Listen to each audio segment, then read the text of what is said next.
Is a perfect society truly desirable? Could the pursuit of utopia justify extreme measures?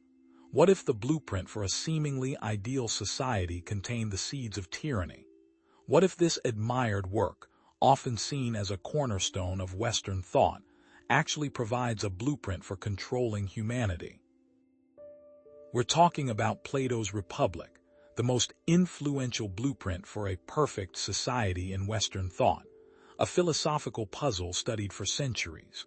While celebrated as a cornerstone of political philosophy, the Republic contains elements that are deeply troubling when viewed through a modern lens.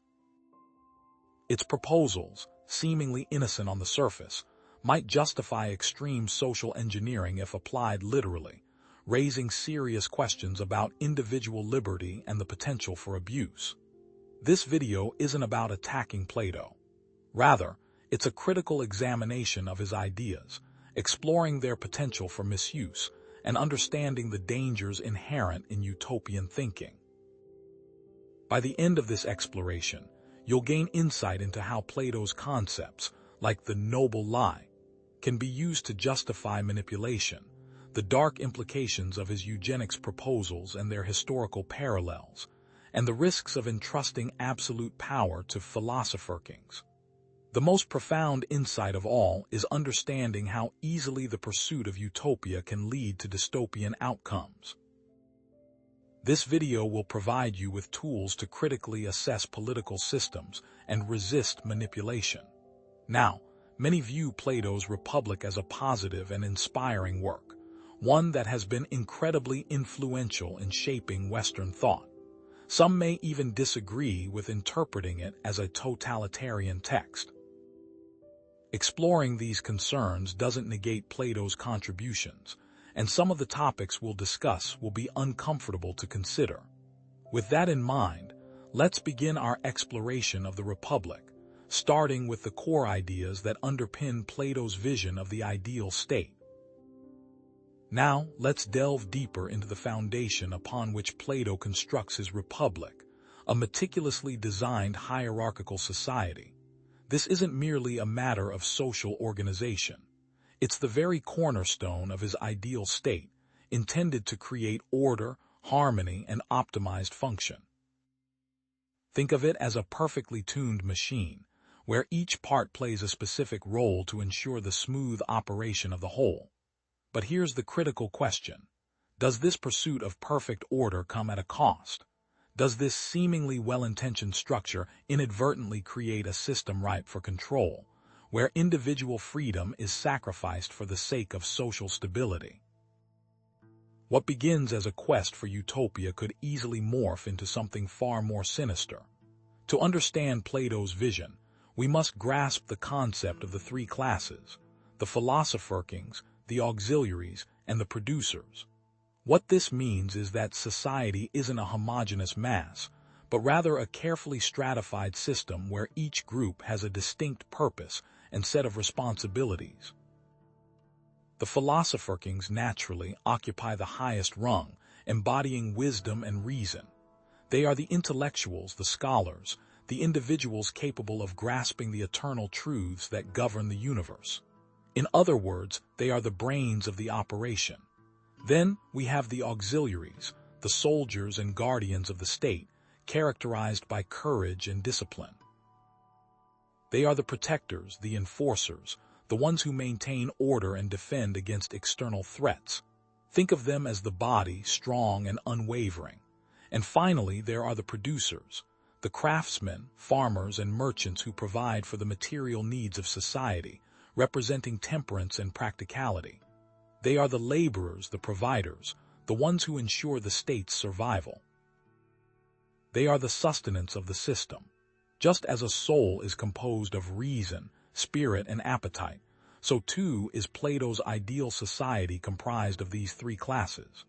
But can such a rigidly structured society truly function without suppressing individual aspirations and creating inherent inequalities? Consider the philosopher-kings. The Republic describes their rigorous training, a decades-long process of intellectual and moral development designed to cultivate their wisdom and virtue.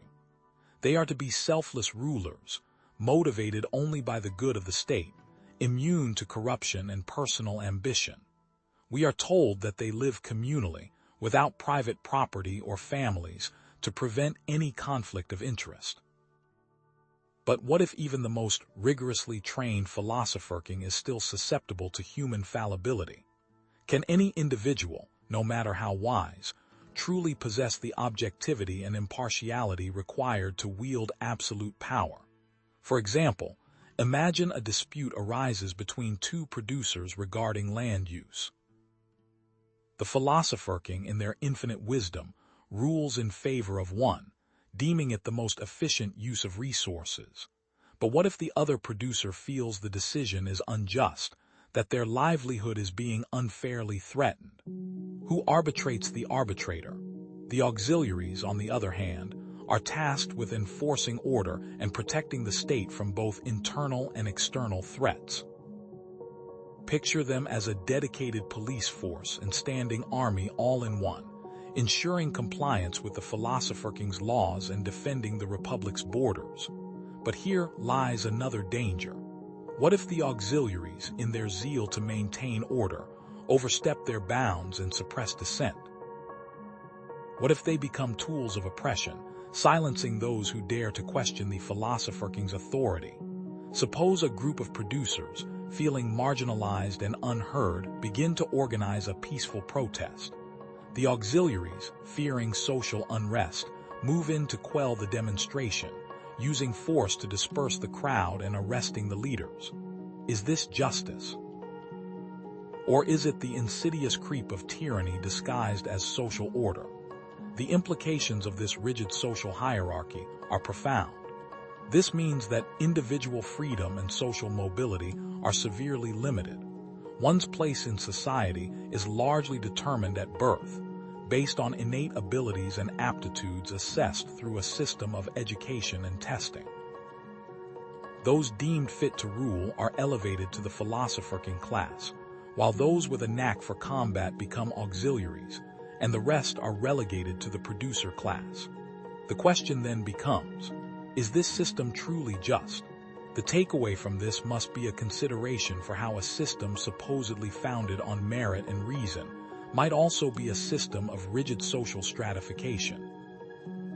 But that's not all. This leads us to consider the linchpin holding this carefully constructed social order together, the noble lie. What we'll discover next is even more shocking, revealing a more explicit method of control at the heart of Plato's seemingly utopian republic. But that's not all. This leads us to consider the linchpin holding this carefully constructed social order together, the noble lie. What we'll discover next is even more shocking, revealing a more explicit method of control at the heart of Plato's seemingly utopian republic. Are leaders ever justified in lying to their citizens, even if they believe it's for the greater good? And what happens when the very fabric of reality is woven from deception? Let's now confront Plato's concept of the noble lie, also referred to as the myth of metals. In essence, this is a deliberate fabrication, a carefully constructed narrative that the philosopher kings propagate among the populace to maintain social harmony and, critically, to ensure obedience. The core premise is simple, yet profoundly manipulative. Citizens are told that they are born with different metals within their souls: gold, silver, bronze, or iron, and that these metals predetermine their social class. Gold souls, naturally, are destined to be philosopher kings. Silver souls become auxiliaries, and bronze-iron souls are relegated to the producer class. What this means is that people are essentially being told that their position in society is not a matter of chance or circumstance, but rather a predetermined, divinely ordained reality. But here's the twist. This isn't true. It's a lie, a calculated deception designed to ensure that people accept their lot in life without question or resentment. The philosophical implication is staggering. Leaders are creating reality for their populations, shaping their beliefs and perceptions to suit the needs of the state. It is like a grand puppet show, and the citizens are merely puppets dancing to the tune of the philosopher kings. The implications of the noble lie are far-reaching and deeply disturbing. Think about it. This isn't just a harmless fib. It's a systematic manipulation of truth, a form of propaganda designed to suppress dissent and maintain the status quo. Plato justifies this deception by arguing that it's necessary for the stability and well-being of the state. He believes that if people accept the social hierarchy as natural and just, they will be more likely to obey the laws and fulfill their duties.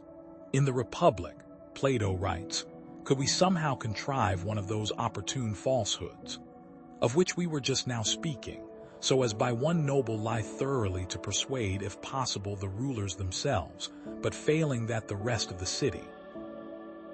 But consider the cost of complete security being the forfeit of complete freedom. One must wonder, does this end really justify the means?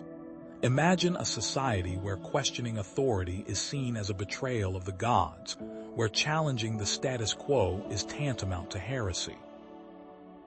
This is precisely the kind of society that the noble lie seeks to create. A society where critical thinking is stifled and independent thought is suppressed. How different is this from modern political spin and misinformation? Today, politicians often use carefully crafted narratives and selective presentation of facts to sway public opinion. Is this so different from Plato's noble lie? The question then becomes, if leaders genuinely believe they know what's best for society, does that give them the right to deceive the populace? Does the perceived greater good justify sacrificing truth and transparency? For example, what if a government deliberately exaggerates the threat of a foreign enemy to rally public support for a war? Or what if it conceals the true extent of an economic crisis to prevent panic? These are difficult questions with no easy answers. But one thing is certain: the noble lie is a dangerous tool, one that can easily be used to manipulate and control a population. The problem is that even seemingly benevolent deception can open the door to more sinister forms of control. Stay with me, because what comes next will reveal an even darker aspect of Plato's vision for the ideal republic. But the noble lie is just the tip of the iceberg. Now, let's turn to an even more unsettling aspect of Plato's republic, his proposals for eugenics and selective breeding. At what point does the state overstep its boundaries when it comes to controlling reproduction? And how far is too far in the pursuit of a perfect society? Let's confront the uncomfortable truth about Plato's ideas regarding eugenics and population control. Plato believed that the genetic quality of the ruling class, and by extension, the entire state, could be improved through carefully managed reproduction. What this means is that he advocated for a system of selective breeding, particularly within the guardian class, the philosopher kings and auxiliaries, to ensure that the best traits were passed down to future generations. This wasn't just about encouraging healthy lifestyles. It was about actively controlling who gets to reproduce with whom and intervening in the natural process of procreation. It sounds eerily similar to modern genetics, but applied in a decidedly authoritarian fashion. Plato's vision involved controlled mating rituals, orchestrated by the state, where individuals deemed fit would be paired together to produce offspring with desirable qualities. In the Republic, Plato suggests that these unions should be disguised as chance encounters or religious festivals to prevent resentment and maintain social harmony. Moreover, he proposed that children born from these unions should be raised in communal nurseries, separated from their parents, to ensure that their loyalty lies solely with the state. But here's where it gets even more disturbing. Plato also hinted at the possibility of infanticide for those offspring deemed unfit or inferior. While the exact details are debated among scholars, the implication is clear. Plato was willing to go to extreme lengths to ensure the genetic purity and superiority of the ruling class. Think about the historical context. In ancient Greece, Selective breeding of animals was a common practice, and Plato may have simply been applying this principle to human society. However, the ethical implications are staggering. Consider the parallels to modern eugenics movements, such as the Nazi regime's attempts to create a master race through forced sterilization and extermination. Or consider the forced sterilization programs that took place in the United States in the early 20th century, targeting individuals with disabilities or those deemed undesirable. The moral implications of Plato's eugenic proposals are immense and deeply troubling. This raises uncomfortable questions. Does the state have the right to interfere in such personal and private matters? Can the pursuit of a perfect society ever justify violating individual reproductive rights and engaging in discriminatory practices? The dangers of state-controlled reproduction are obvious. It can lead to discrimination, abuse, and the suppression of individual freedom. What begins as a well-intentioned effort to improve the gene pool can quickly devolve into a nightmare of social engineering and oppression.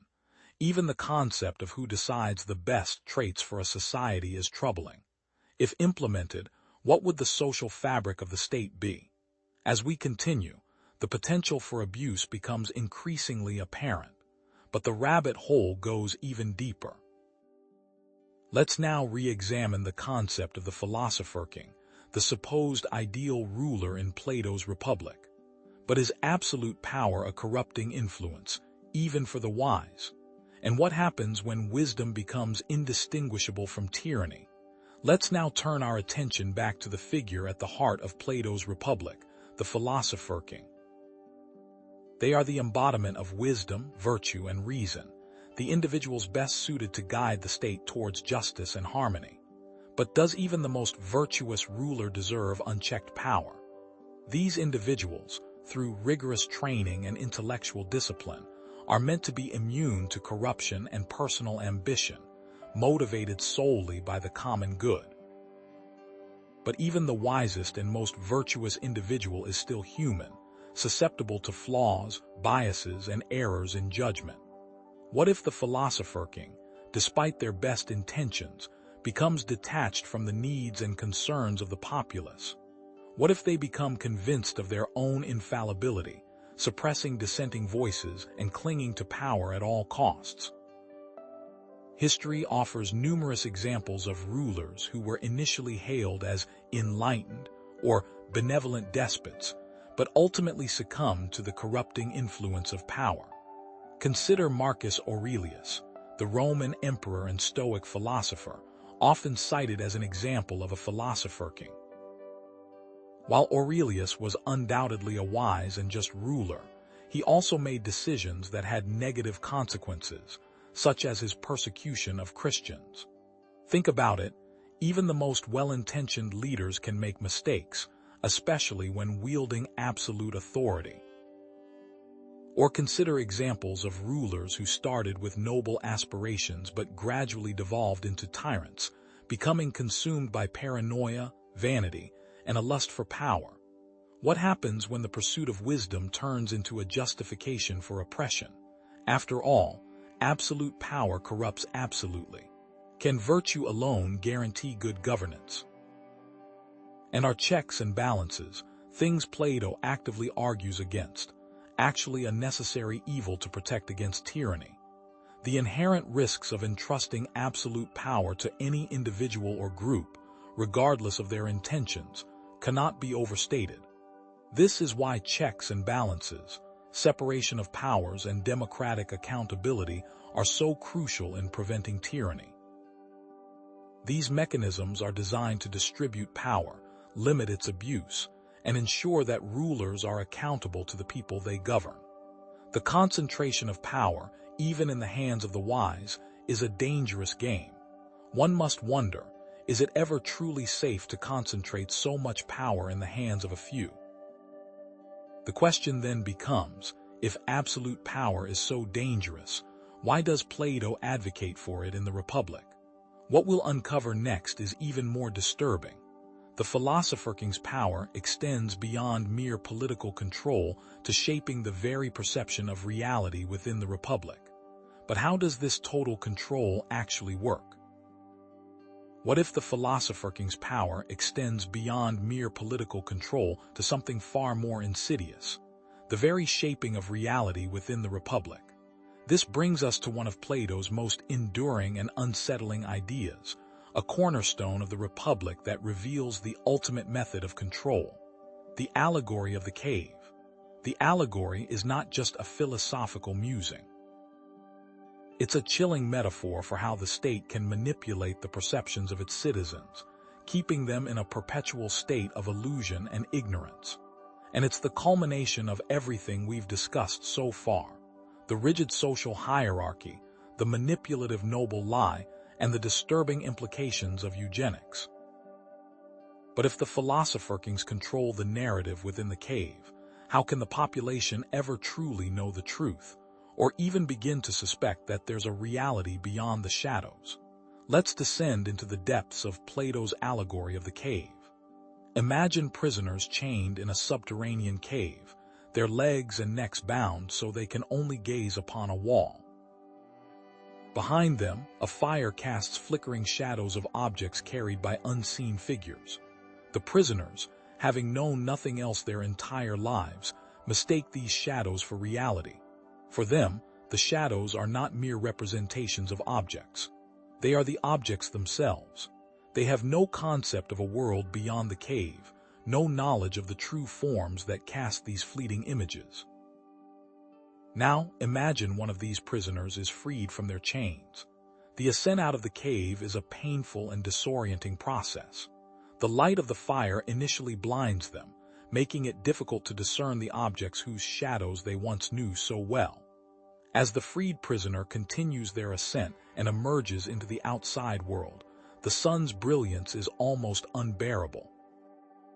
Slowly their eyes adjust and they begin to perceive true reality, the world of forms, the source of all beauty, truth, and goodness. The sun, Plato tells us, represents the form of the good, the ultimate source of knowledge and being. But is this newfound enlightenment a blessing or a curse? In the Republic, Plato presents the allegory of the cave as a stark warning about the power of illusion and the difficulty of attaining true knowledge. He writes, "They are like ourselves, and see only their own shadows, or the shadows of one another, which the fire throws on the opposite wall of the cave."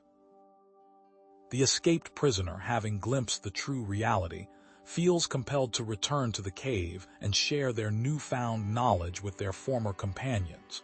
But here's the catch. When the enlightened prisoner returns to the cave, they are met with ridicule and disbelief. Their eyes, now accustomed to the light, struggle to see in the darkness, and they appear foolish and disoriented to those who have never left the cave. The prisoners, comfortable in their ignorance, refuse to believe that there is a world beyond the shadows. They may even become hostile, even kill anyone who attempts to drag them out of their familiar darkness. This is where Plato's allegory resonates profoundly with the challenges of our modern world. Think about it. In our age of fake news and media manipulation, are we not all, to some extent, prisoners in a cave, mistaking carefully crafted illusions for reality? The implications of the allegory of the cave are deeply unsettling, particularly when viewed through the lens of control, manipulation, and the suppression of knowledge. The philosopher-kings in Plato's Republic are not just rulers. They are the gatekeepers of reality. They control the narrative, filter information, and shape the perceptions of the populace, ensuring that they remain docile and obedient. This raises some troubling questions. What is the role of education in breaking free from the cave? Is it merely indoctrination into the prevailing ideology, or does it empower individuals to think critically and independently? What does it truly mean to be enlightened, if those who seek to share their enlightenment are met with resistance and hostility? And perhaps most importantly, how can we, as individuals, guard against the allure of false narratives and cultivate a genuine thirst for truth? Is it possible to ever leave our own metaphorical cave? But here's the twist. If Plato's Republic is so rife with the potential for manipulation and control, why has it been admired and studied for centuries? How can such a seemingly utopian vision contain such disturbing elements? What we will examine next is the seductive appeal of utopianism and its inherent potential for abuse. Stay with me, because the answers may lie in the very nature of our deepest desires for order, harmony, and a world free from suffering. But if Plato's Republic is so fraught with peril, control, and manipulated realities, then why has it captivated thinkers for millennia, becoming a cornerstone of Western thought? What makes this disturbing blueprint so appealing, enduring across centuries despite its potentially totalitarian implications? Is it simply the allure of a perfect society, a world free from conflict and suffering, or does its appeal tap into something deeper within human psychology, a fundamental yearning for order and meaning? The core problem we must confront is this: if Plato's vision is so dangerous, why is it also so seductive? Stay with me, as we're about to dissect the alluring yet treacherous nature of utopian thinking. To understand the Republic's enduring appeal, we must first understand the core appeal of utopianism itself, the promise of a better world, a world cleansed of suffering, injustice, and the messy realities of human conflict. What this means is that utopia offers a seemingly perfect solution to many problems. In other words, it taps into our deepest desires for order, security, and meaning in a chaotic and unpredictable world. Think about it. Life is inherently uncertain, filled with challenges and anxieties. Utopian visions like Plato's Republic offer a sense of control, a meticulously planned society where everyone has a place and a purpose. This provides immense psychological comfort, especially during times of upheaval and uncertainty. It's similar to the appeal of conspiracy theories, which offer a simplified, seemingly rational explanation for complex and disturbing events. In essence, utopia offers a simplified, seemingly rational solution to complex problems. But is this promise of perfect order worth the price of individual freedom? Consider the historical examples of utopian experiments, both secular and religious, that have sprung up throughout history. The early communist societies, with their promise of equality and collective ownership, attracted countless followers seeking to escape the harsh realities of capitalist exploitation. Think about the intentional communities of the 1960s and 70s, where people sought to create alternative lifestyles based on peace, love, and communal living. Consider the religious communes throughout history, like the Shakers, who sought to create a heaven on earth through shared labor and spiritual devotion. However, these experiments often fail. Why? The answer is because they often falter due to the inherent tension between utopian ideals and human nature. The Soviet Union, for example, devolved into a totalitarian dictatorship, crushing individual liberties in the name of collective good. Many intentional communities collapsed due to internal conflicts, power struggles, and the difficulty of maintaining rigid social structures. Sociological studies on utopian communities consistently reveal that such communities struggle to reconcile the needs and desires of the individual with the demands of the collective. What does this tell us about the nature of human beings? Why are humans so susceptible to utopian thinking, even in the face of repeated failures? Perhaps the answer lies in our psychological makeup. Consider the desire for control, the fear of chaos, and the longing for a sense of belonging. We crave order and predictability in a world that often feels random and meaningless.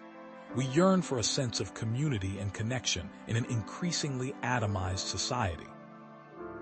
Plato's Republic, with its rigid structure and hierarchical order, provides a sense of security and stability, even at the cost of individual freedom. It offers a world where everything is planned, where everyone knows their place, and where the potential for conflict is minimized. But here's what most people miss. This very structure that promises security is the same structure that enables control. It's a carefully constructed cage, gilded with the promise of perfection. Are we, then, willing to sacrifice freedom for security, autonomy for belonging? Is the pursuit of utopia inherently dangerous, a siren song that lures us towards tyranny? It's worth thinking about in your own life. Are you drawn to rigid ideologies that promise easy answers, or do you embrace the messy complexities of reality, along with the potential for individual freedom and growth?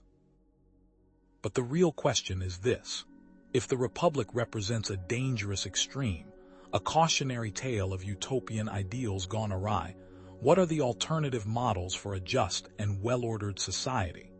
Is there a way to balance order with freedom, to create a society that provides security without sacrificing individual liberties? In the next section, we'll delve into alternative political philosophies that attempt to navigate this delicate balance, exploring the ideas of thinkers who championed individual rights and limited government. Stay with me, because the journey is far from over. If Plato's Republic represents one extreme on the spectrum of governance, with its emphasis on control and social engineering, what other models exist that attempt to balance order and freedom, avoiding the pitfalls of totalitarianism? Can we achieve social order without sacrificing individual liberty? This is the question that has haunted political thinkers for centuries. Stay with me, because we're about to explore some compelling alternatives. One such alternative is liberal democracy, a model that prioritizes individual rights and limits the power of the state. What this means is that, in a liberal democracy, the government's authority is derived from the consent of the governed, and its power is constrained by a constitution and the rule of law.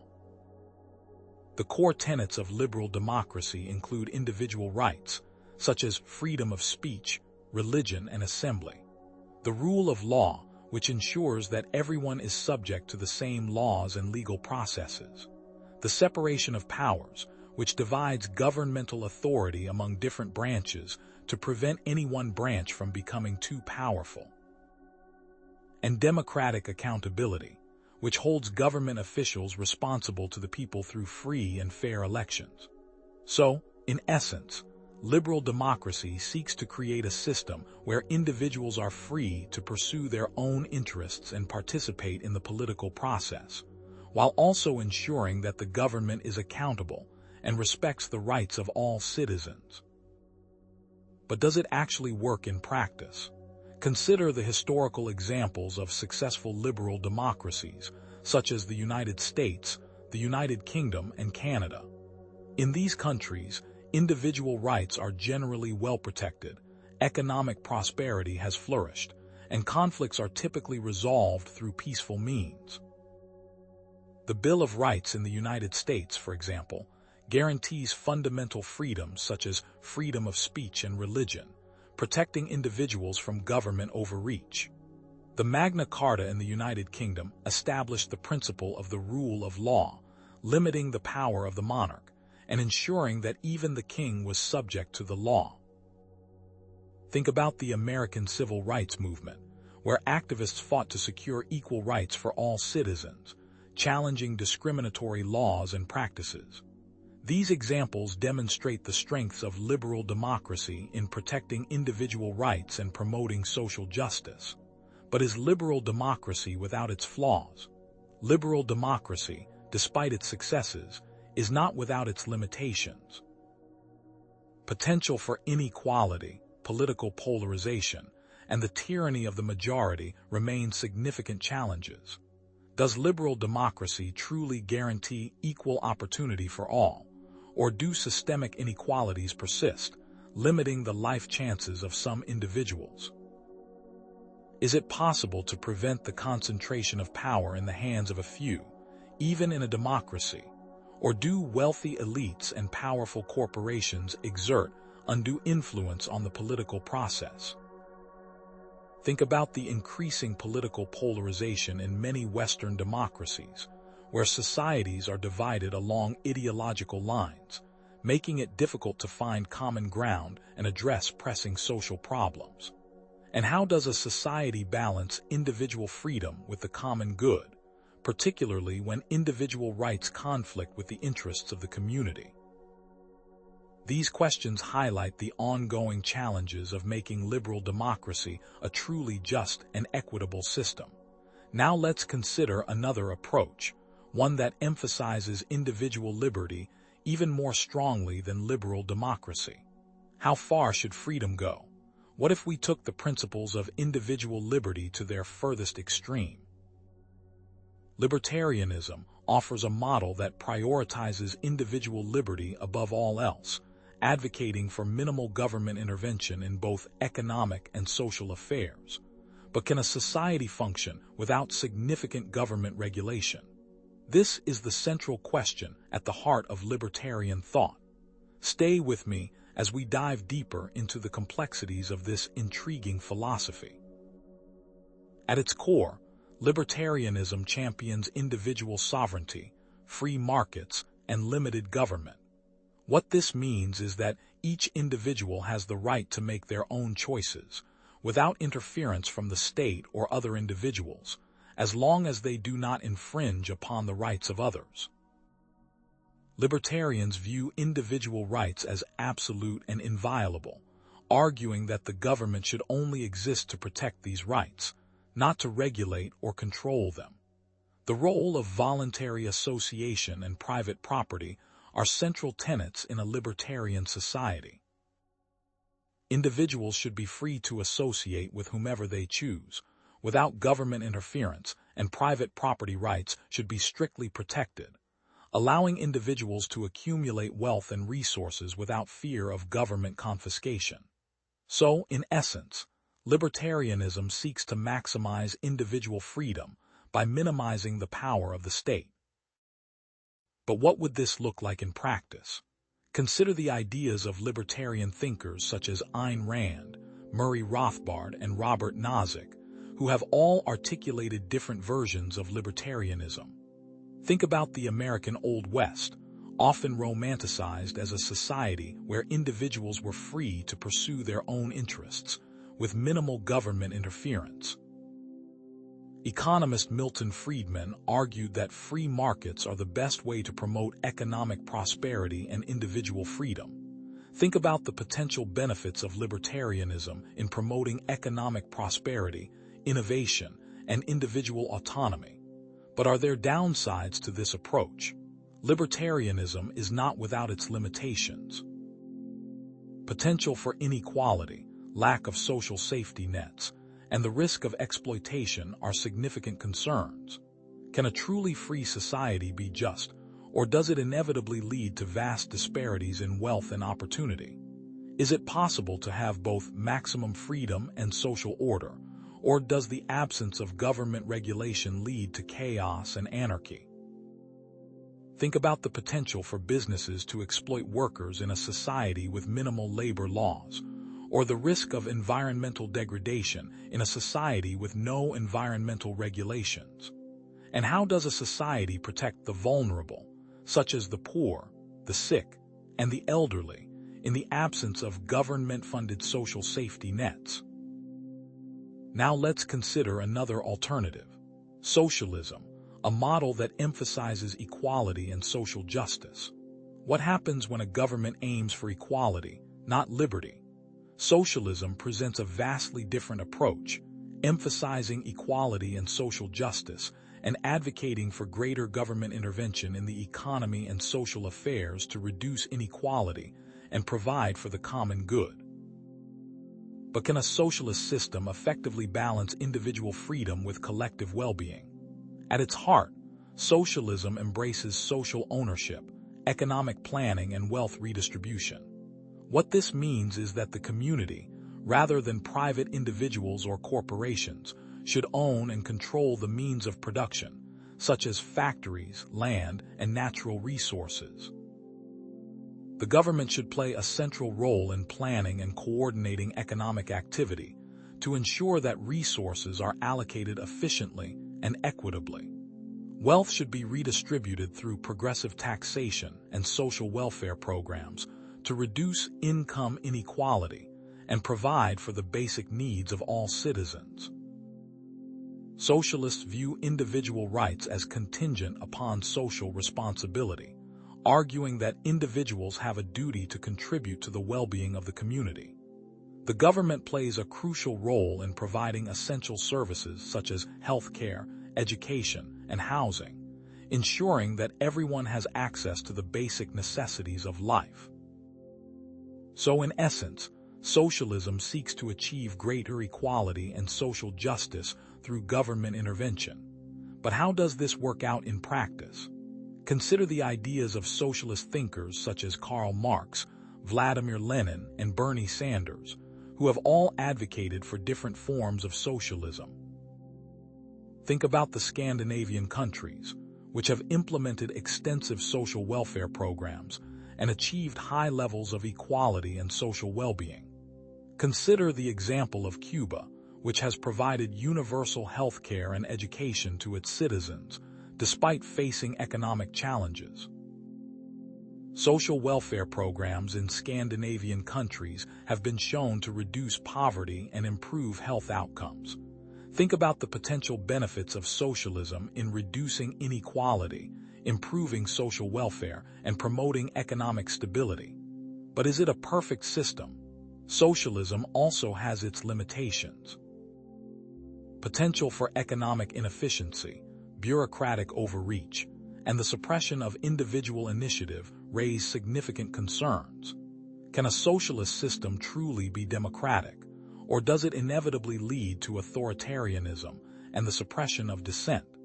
Is it possible to achieve both equality and prosperity, or does the redistribution of wealth stifle innovation and economic growth? Think about the economic challenges faced by Cuba, which has struggled to achieve high levels of economic growth and prosperity. And how does a society balance individual freedom with collective responsibility, particularly when individual rights conflict with the interests of the state? Now let's step back and compare these alternative models with Plato's Republic. How do these systems compare? If we place these models on a spectrum, from Plato's extreme control to libertarianism's extreme freedom, with liberal democracy and socialism somewhere in between, we can see how they each approach the challenge of balancing order and freedom in different ways. But which of these systems best balances order and freedom, and why? This is the question we must now confront. Stay with me as we dissect the strengths and weaknesses of each approach. Let's create a table to compare these models across key dimensions: role of government, individual rights, economic system, social equality, and potential for tyranny. In Plato's Republic, the government plays a central role in controlling all aspects of society. Individual rights are subordinate to the interests of the state. The economic system is based on communal ownership and central planning. Social equality is limited to the ruling class, and the potential for tyranny is high. In liberal democracy, the government's power is limited by a constitution, and the rule of law, individual rights are protected. The economic system is based on free markets with some government regulation. Social equality is promoted through equal opportunity and social welfare programs, and the potential for tyranny is moderate. In libertarianism, the government's role is limited to protecting individual rights. Individual rights are absolute. The economic system is based on free markets with minimal government intervention. Social equality is not a primary concern, and the potential for tyranny is low. In socialism, the government plays a central role in managing the economy and providing social welfare. Individual rights are balanced with social responsibility. The economic system is based on social ownership and economic planning. Social equality is a primary goal, and the potential for tyranny is moderate to high. Think about the trade-offs inherent in each approach. How does a society balance the need for order and security with the desire for individual freedom and autonomy. Remember the historical examples and philosophical thinkers discussed in the previous sections. Analyze how each model has performed in practice, highlighting both successes and failures. Consider the economic growth and equality between the US, Canada, and Scandinavian countries. Which system best reflects our values and aspirations for a just and well-ordered society? What factors must be considered when evaluating these different political systems? Stay tuned, the journey is not over yet. So, which model best reflects our values and aspirations for a just and well-ordered society? As we move to the final section, we'll reinforce the importance of safeguarding individual freedom in the face of utopian ideals, hinting at the dangers of sacrificing liberty for the promise of security or equality. Now, if these alternative models offer ways to balance order and freedom, it begs the question: what are the specific dangers of sacrificing liberty in the pursuit of utopian ideals, particularly those proposed by Plato? We've explored the limitations of liberal democracy, libertarianism, and socialism. But is the trade-off of individual liberty ever worth the promise of societal perfection? The pursuit of utopia, however well-intentioned, can lead down a dark path, a path where individual freedom is systematically eroded in the name of the greater good. What this means is that, in a utopian society, dissent is often suppressed because it is seen as a threat to social harmony. Think about it. If everyone is supposed to be working towards the same perfect goal, disagreement becomes an act of treason. Another issue is that power inevitably becomes concentrated in the hands of a few, whether they are philosopher-kings, revolutionary leaders, or central planners. After all, someone has to be in charge of designing and enforcing the utopian vision. Then, extreme measures can become justified in the name of achieving and maintaining the utopia. Deception, manipulation, and even violence can be rationalized as necessary tools for building the perfect society. Reflect back on Plato's Republic. The philosopher-king suppresses dissenting opinions, the noble lie justifies manipulation, and eugenics are employed for the sake of a better population. So, in essence, the very pursuit of perfection can pave the road to tyranny. History provides ample evidence of utopian movements that resulted in the suppression of individual freedom and human rights. Consider the Soviet Union, where the collectivization of agriculture led to widespread famine and the suppression of political dissent resulted in the deaths of millions. Think about the Great Purge, where countless innocent people were arrested, tortured, and executed on the false pretense of being enemies of the state. The numbers are staggering. Estimates suggest that millions perished due to forced collectivization and political repression under Stalin's rule. The human cost of this utopian vision was immense. Then consider Nazi Germany, with its concept of the master race that led to eugenics programs and the persecution of minorities, culminating in the Holocaust. Reflect on the Nuremberg laws, which systematically stripped Jews of their rights and paved the way for their extermination. 6 million Jews and millions of others were murdered in the name of racial purity and a twisted vision of a utopian society. Think about the Cambodian genocide under Pol Pot, with his vision of an agrarian utopia led to the forced relocation of urban populations and the mass executions of intellectuals, professionals, and anyone deemed a threat to the regime. Over 2 million people, a quarter of the Cambodian population, were killed in the name of creating a communist utopia. These are not just abstract historical events. They are stories of individual suffering and loss. Think about the story of Anna Akhmatova, the great Russian poet whose son was imprisoned in the Gulag system. She lived in constant fear, writing poems that she dared not publish, poems that spoke of the pain and suffering of the Soviet people. Consider the story of Elie Wiesel, a Holocaust survivor who witnessed unimaginable horrors in Auschwitz. His memoir, Night, is a testament to the human cost of hatred and ideological extremism. Reflect on the story of Laun Ung, a Cambodian girl who survived the genocide and wrote about her experiences in First They Killed My Father. These individual stories remind us that utopian ideals can have devastating consequences for real people. But what is it that makes people susceptible to sacrificing freedom for utopian ideals? Often, it stems from a deep desire for security and order. In times of chaos and uncertainty, the promise of a stable and predictable society can be incredibly appealing. And we all crave a sense of belonging and purpose. Utopian movements often offer a strong sense of community and a clear mission, attracting those who feel lost or alienated. Remember the noble lie and the allegory of the cave from Plato's Republic. These concepts can be used to manipulate people into accepting the suppression of their own freedom, convincing them that it is for their own good or for the good of society as a whole. Reflect on social media echo chambers, where people are only exposed to information that confirms their existing beliefs, reinforcing their sense of belonging and making them less likely to question authority. But what are people really willing to surrender for safety? So, what lessons can we learn from Plato's Republic about the dangers of utopian thinking?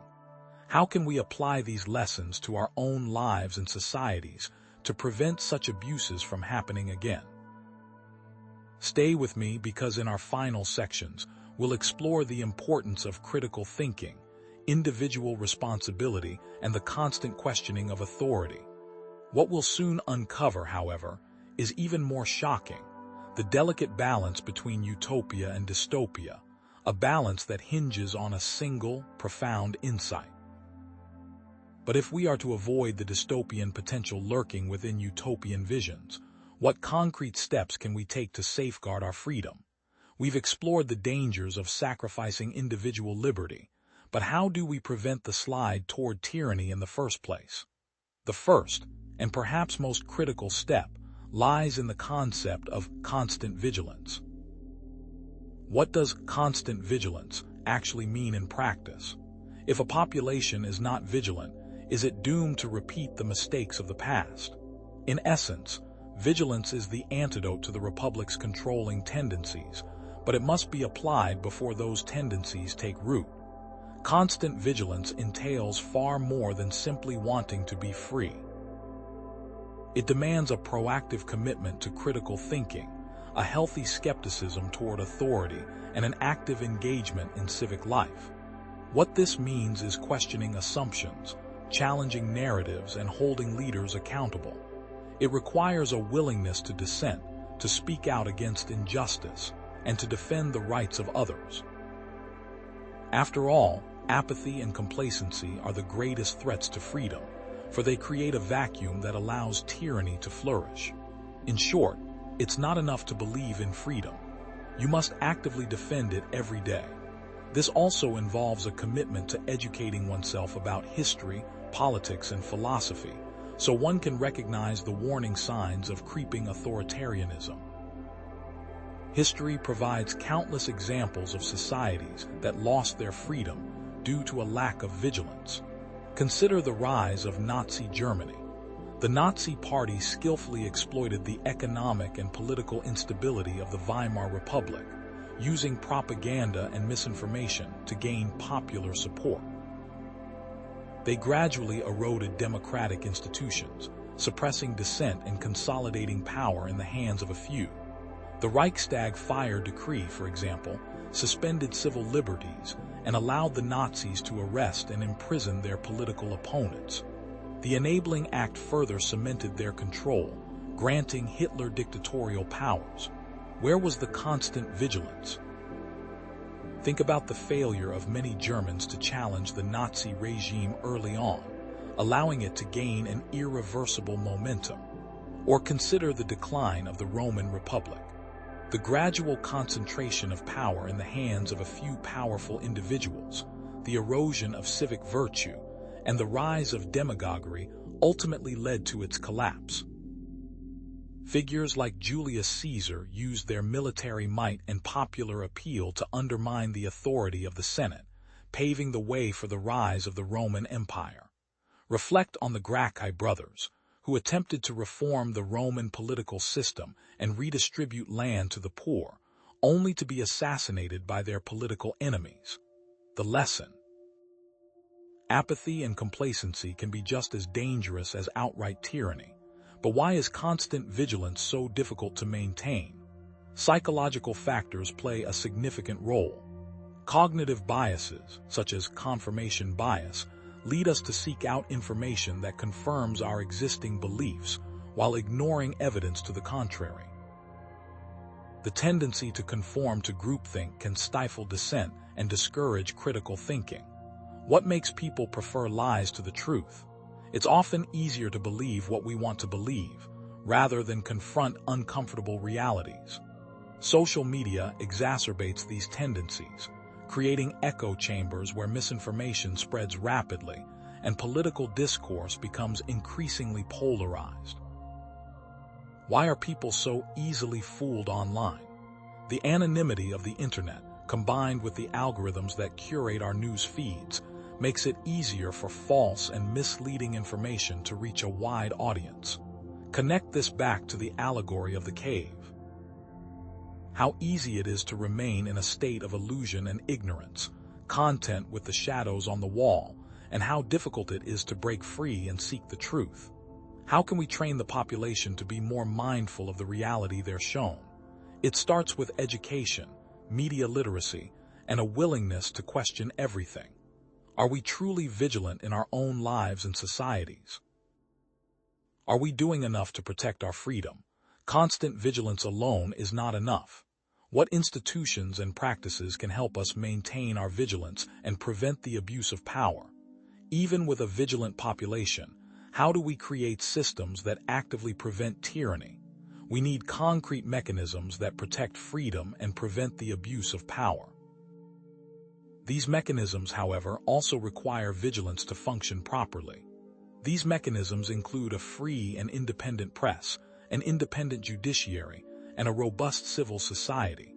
A free press plays a vital role in holding power accountable, exposing corruption, and informing the public. Investigative journalism, in particular, is essential for uncovering wrongdoing and bringing it to light. What makes a good, responsible journalist? Integrity, objectivity, and a commitment to the truth. An independent judiciary is crucial for upholding the rule of law, protecting individual rights, and resolving disputes fairly.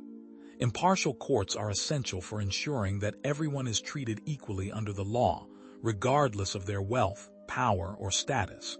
Is the judiciary always fair? No, but it's the best system we have for achieving justice. A robust civil society, comprised of non-governmental organizations, advocacy groups, and grassroots movements, plays a critical role in promoting social justice, defending civil liberties, and holding government accountable. These organizations provide a voice for marginalized communities and help to ensure that the government is responsive to the needs of its citizens. Does civil society adequately solve societal problems? Not always, but it provides a crucial check on government power and helps to promote a more just and equitable society. Moreover, the importance of checks and balances and separation of powers cannot be overstated. Each branch of government must have the power to limit the power of the other branches, preventing any one branch from becoming too dominant. Consider the Watergate scandal. The investigative journalism of Bob Woodward and Carl Bernstein, working for the Washington Post, exposed the Nixon administration's abuse of power and ultimately led to Nixon's resignation. What lessons did we learn from Watergate? That a free press is essential for holding government accountable and that no one is above the law. Or consider the civil rights movement. Civil society organizations like the NAACP and the Southern Christian Leadership Conference played a crucial role in challenging racial segregation and promoting equality. Would the civil rights movement have succeeded without civil society? It's unlikely. Or reflect on landmark Supreme Court cases like Brown v. Board of Education, which declared state-sponsored segregation in public schools unconstitutional, and Miranda v. Arizona, which established the right of criminal suspects to be informed of their constitutional rights. These cases have protected individual rights and limited government power. There are challenges in maintaining these mechanisms. Media consolidation, political polarization, and the rise of fake news threaten a free press. What responsibilities do consumers have to verify sources, to be critical consumers of information, to seek out diverse perspectives, and to avoid falling prey to misinformation? Political interference, judicial bias, and the erosion of public trust challenge an independent judiciary. Is our judiciary as fair as it could be? No, but we must strive to make it more so by ensuring that judges are appointed based on their qualifications, not their political affiliations. Government repression, lack of funding, and the co-optation of non-governmental organizations create obstacles to a robust civil society. Do NGOs always serve the best interests of the populations they claim to serve? Not always, but we must support those organizations that are truly committed to promoting social justice and defending civil liberties. Are these mechanisms strong enough to withstand the challenges of the 21st century? What can we do to strengthen them? We must be vigilant in defending these institutions and practices, recognizing that they are essential for safeguarding our freedom. But these mechanisms are not foolproof and can be manipulated or undermined. Without the proper cultural framework, even the most robust institutions can be corrupted. What kind of culture is necessary to prevent a slide toward tyranny?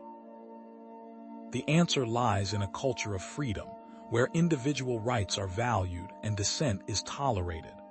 This focuses on what can be done at the individual level. A culture of freedom values individual rights, tolerates dissent, embraces critical thinking, and promotes ethical leadership.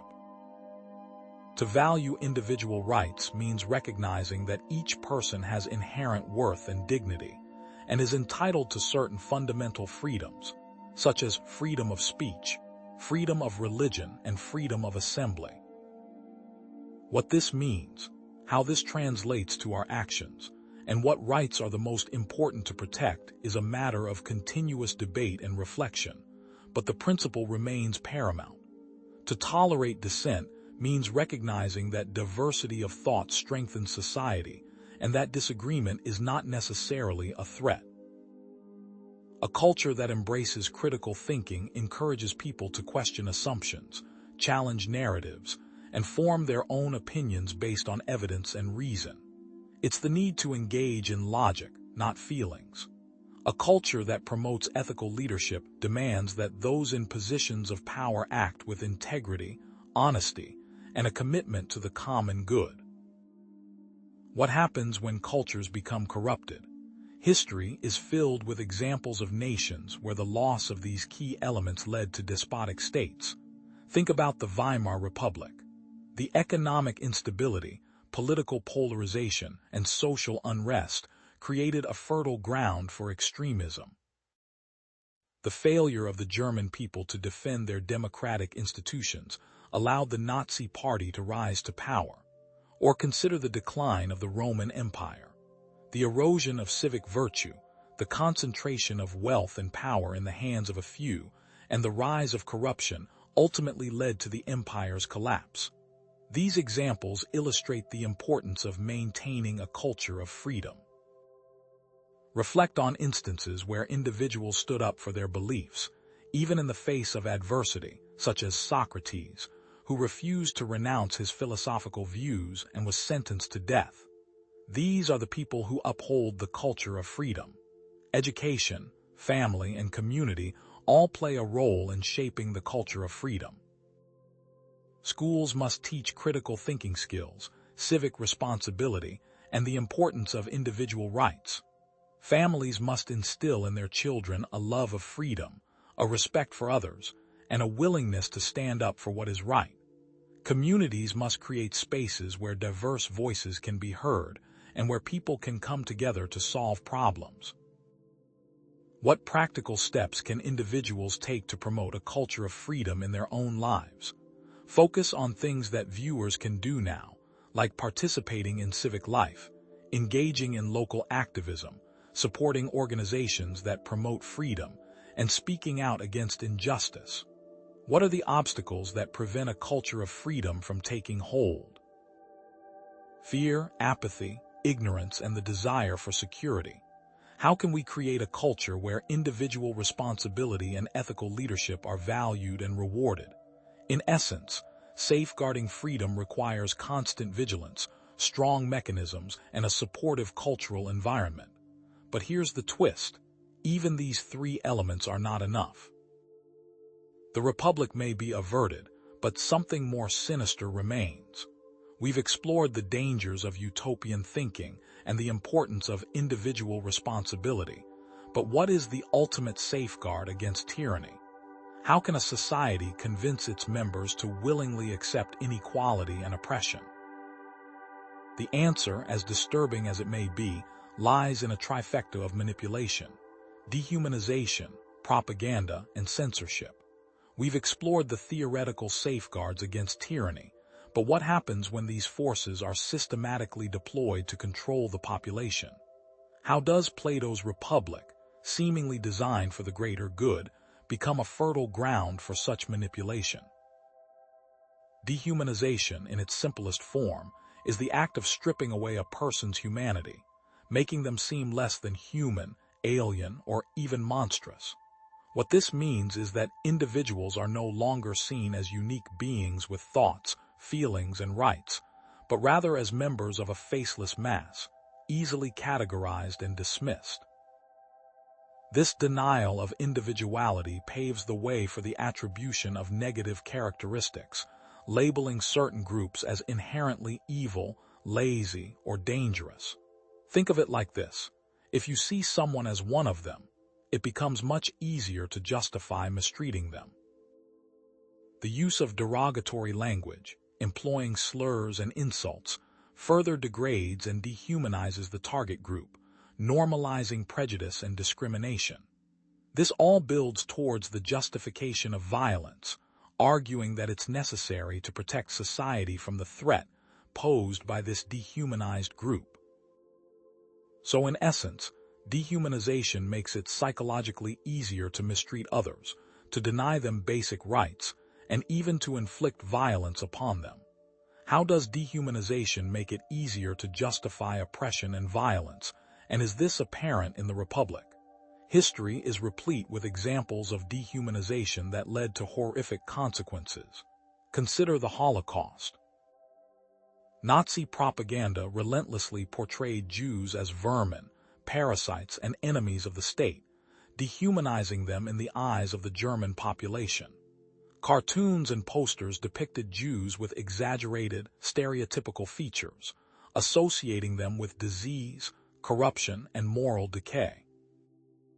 One particularly vile example was the comparison of Jews to rats, suggesting that they were an infestation that needed to be eradicated. This constant barrage of hateful imagery and rhetoric created an environment where ordinary people could turn a blind eye to the atrocities being committed against their Jewish neighbors. Reflect on the Rwandan genocide. Hutu extremists dehumanized Tutsis as cockroaches, using radio broadcasts and newspapers to spread this hateful message. This wasn't just a figure of speech. It was a deliberate tactic to incite violence, making it easier for Hutus to kill Tutsis without remorse. Think about the legacy of slavery in the United States. Enslaved people were legally viewed as property rather than human beings, justifying their exploitation, abuse, and forced labor. They were denied education, family connections, and even their own names, all in an attempt to strip them of their humanity. Pro-slavery advocates argued that enslaved people were intellectually inferior, incapable of self-governance, and naturally suited for servitude. How have these dehumanizing images persisted, shaping attitudes and perpetuating injustice long after the initial atrocities? But how does dehumanization appear in the Republic, even if subtly? It's easy to miss, but it's there. The rigid class structure, with its emphasis on predetermined roles and limited social mobility, inherently denies individuality. What assumptions are made about each class? The philosopher kings, with their supposed wisdom and virtue, believe they know what's best for everyone, justifying their control over the population. What happens if people challenge their authority? They are deemed irrational, unfit to rule themselves, and in need of guidance. Consider the eugenics program, which aims to selectively breed the best citizens and eliminate the unfit. What is the long-term implication of such a program? It dehumanizes those deemed undesirable, reducing them to mere genetic material to be discarded. Is dehumanization a necessary component for the Republic to function? It seems that way. After all, how else can you justify such extreme social control and inequality? Are there subtle ways in which we dehumanize others in our own society? Think about it. Through stereotypes, prejudice, or social exclusion, we often reduce individuals to caricatures, denying their full humanity. Dehumanization, however, is rarely implemented in a vacuum. It requires a system of manipulation to take root and spread throughout society. This brings us to the realm of propaganda. How can a state convince its citizens to accept a distorted version of reality? Propaganda is the deliberate and systematic dissemination of information, often biased or misleading, to influence public opinion and promote a particular agenda. How does propaganda undermine critical thinking and individual autonomy, especially within a society like Plato's Republic? It works by exploiting emotions, distorting facts, and suppressing dissenting voices. Key techniques include name-calling, using negative labels to discredit opponents or ideas, and glittering generalities, employing vague, emotionally appealing phrases to promote a cause or ideology. The bandwagon effect appeals to people's desire to conform by suggesting that everyone else is doing it, while testimonials use endorsements from celebrities or authority figures to influence opinion. Card stacking presents only one side of an issue, ignoring or suppressing opposing viewpoints, while fear appeals create fear and anxiety to persuade people to support a particular policy or action. And then there is the simple, brutal, and effective lie. Why is this so effective, and what does it do to the moral fabric of society? Lies erode trust, distort reality, and make it impossible for citizens to make informed decisions. So in essence, propaganda manipulates emotions and distorts reality, shaping public opinion and manufacturing consent. Throughout history, propaganda has been used to devastating effect. Consider World War I propaganda. Nations on both sides demonize the enemy, portraying them as bloodthirsty monsters and glorifying war as a noble cause. British propaganda posters depicted German soldiers as rapists and murderers, while German propaganda portrayed British soldiers as greedy imperialists. These images fueled hatred and contributed to the brutal violence of the war. Reflect on Soviet propaganda. It promoted communism as a utopian ideal and suppressed dissent as counter-revolutionary. Posters depicted happy workers laboring for the common good, while dissidents were labeled as enemies of the people and sent to labor camps. What were the goals of the Soviet propaganda machine? To create a society where everyone believed in the communist ideology and where no one dared to question the authority of the state. Think about modern political advertising. It often uses emotionally charged messages to persuade voters, relying on sound bites, slogans, and carefully crafted images to appeal to people's hopes and fears. How have tactics changed over the years? With the rise of social media, political advertising has become even more targeted and personalized, using data analytics to identify and influence specific groups of voters. Consider how Goebbels was able to master the radio to control the German masses. What lessons did they learn? How would propaganda be used in Plato's Republic? What specific goals would it serve? It would be used to maintain social order, reinforcing the class hierarchy and suppressing dissent. How would they use the noble lie to their advantage? By convincing people that their social status is divinely ordained, the philosopher-kings could discourage ambition and prevent social unrest. Propaganda would also be used to promote obedience to the philosopher-kings, portraying them as wise and benevolent rulers who always act in the best interests of the state. Think about how propaganda would be used to justify eugenics and population control, convincing people that these measures are necessary for the good of the state. How would propaganda be used against outside nations? To demonize them as barbarians and threats to the Republic's security. How do these concepts relate to social media today? The algorithms that curate our news feeds often create echo chambers, where we are only exposed to information that confirms our existing beliefs. How can we become more aware of propaganda techniques and resist their influence? It starts with critical thinking, media literacy, and a willingness to question everything we see and hear. Propaganda, however, is most effective when people are isolated and lack access to alternative viewpoints. This brings us to the concept of censorship. What happens when consent cannot be manufactured? Censorship is the suppression of dissenting voices and the banning of books and other forms of media. It's a direct extension of propaganda. What are the subtle and overt types of censorship? How does this tie into Plato's Republic? At its core, censorship is about controlling the narrative and suppressing dissent.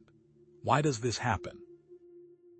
Because those in power fear that the truth will undermine their authority. What makes a book or other media dangerous to the government? It challenges the official narrative, exposes corruption, or promotes alternative ideologies. This control extends to education and information, dictating what is taught, what is not taught, and why. What's left out is as important as what's included. And those who challenge the official narrative face punishment. What are some examples? Imprisonment, exile, or even death. Soft censorship might involve subtle pressure, economic incentives, or social ostracism. Who are the common targets of censorship? Intellectuals, artists, journalists, and activists. History offers countless examples of censorship. The Catholic Church's Index Librorum Prohibitorum banned books deemed heretical or immoral, suppressing intellectual freedom for centuries. The Soviet Union suppressed dissident voices and controlled the flow of information, creating a society where independent thought was a crime.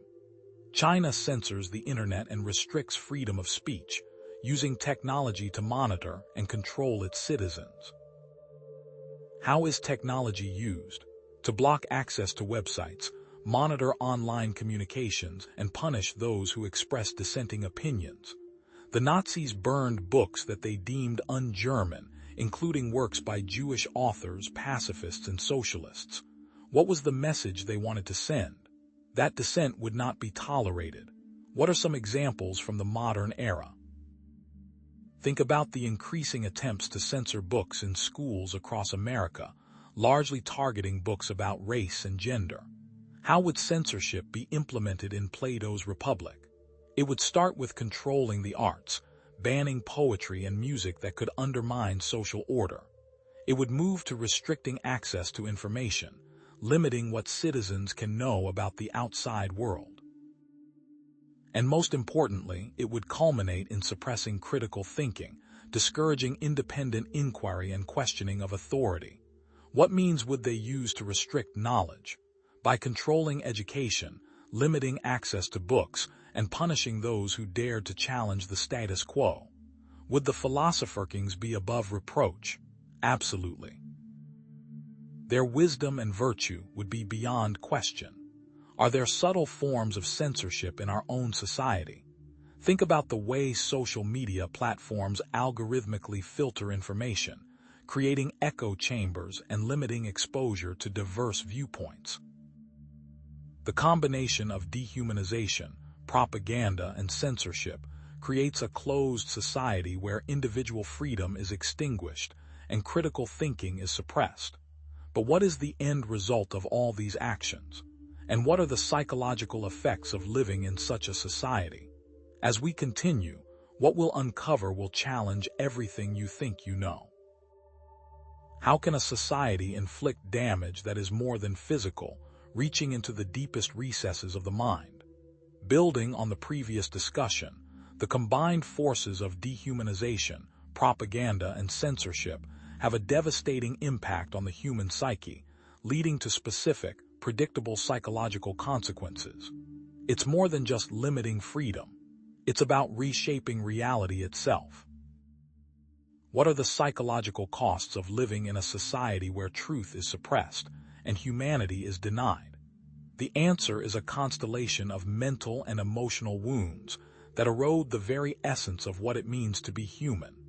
Understanding these effects is crucial to recognizing and resisting them, not just in Plato's Republic, but in any system that seeks to control the human mind. Cognitive dissonance is the mental stress caused by holding conflicting beliefs or values. What happens when the propaganda of the state clashes with an individual's lived experience? Imagine being told repeatedly that your society is just and equitable, while witnessing blatant inequality and oppression. This creates a deep internal conflict. To resolve this dissonance, individuals may distort their perception of reality, rationalize their actions, or even deny the truth altogether. What happens when the state's manufactured reality constantly conflicts with personal experience? They may begin to question their sanity, their perceptions, and their very sense of self. This constant mental strain can lead to anxiety, depression, and a profound sense of alienation. This is not about disagreeing with a policy. It is about having the core of your perception attacked. Learned helplessness is the belief that one's actions have no effect on the environment, leading to passivity and resignation. It's what happens when censorship and propaganda are so pervasive that individuals lose hope of making a difference. What's the point of speaking out against injustice if your voice is silenced? Why resist oppression if all attempts are futile? Over time, individuals internalize this sense of powerlessness, becoming passive recipients of their fate. In Plato's Republic, where social mobility is limited and dissent is suppressed, learned helplessness can become a widespread phenomenon. People give up striving for a better life, accepting their predetermined roles and passively obeying the dictates of the philosopher kings. They become a society of automatons, devoid of initiative and critical thinking. How does this affect those who are in charge? Stockholm Syndrome is a psychological response in which hostages or abuse victims develop positive feelings toward their captors or abusers. In extreme conditions of control, where individuals are isolated and subjected to intense psychological manipulation, Stockholm Syndrome can take root. How might people begin to identify with and defend their oppressors? In Plato's Republic, where the philosopher kings are portrayed as benevolent and all-knowing, some citizens might develop a misplaced trust in their rulers, even if those rulers are responsible for their oppression. Consider the citizens who internalize the noble lie, believing that their social status is divinely ordained. Might they not come to see the philosopher kings as benevolent guides, acting in their best interests, even when those interests are not aligned? Is Plato's Republic fertile ground for Stockholm Syndrome to take hold? Think about it. When individuals are stripped of their autonomy and subjected to constant propaganda, they may begin to identify with their captors as a means of survival.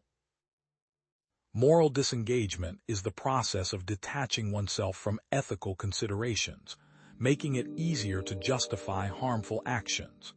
It's what happens when individuals are conditioned to believe that the ends justify the means. How would this play out in the population and for the philosopher kings themselves? In Plato's Republic, where the philosopher kings are supposedly acting for the greater good, they may come to believe that any action, no matter how cruel or unjust, is permissible if it serves the interests of the state. Think of the eugenics program, which involves the selective breeding of citizens and the elimination of the unfit. How can such a program be justified? Through moral disengagement, by arguing that it's necessary to create a perfect society, even if it means sacrificing individual lives. What happens when a society no longer cares about the individual? Being surrounded by propaganda designed for dehumanization may lead to an erosion of one's ability to understand others. Empathy is the capacity to understand and share the feelings of others. It is the bedrock of human connection and compassion, but in a totalitarian society, empathy is a dangerous emotion. Why is this? Because it can lead to dissent, resistance, and a challenge to the authority of the state. Thus, totalitarian states seek to suppress empathy through propaganda, dehumanization, and censorship.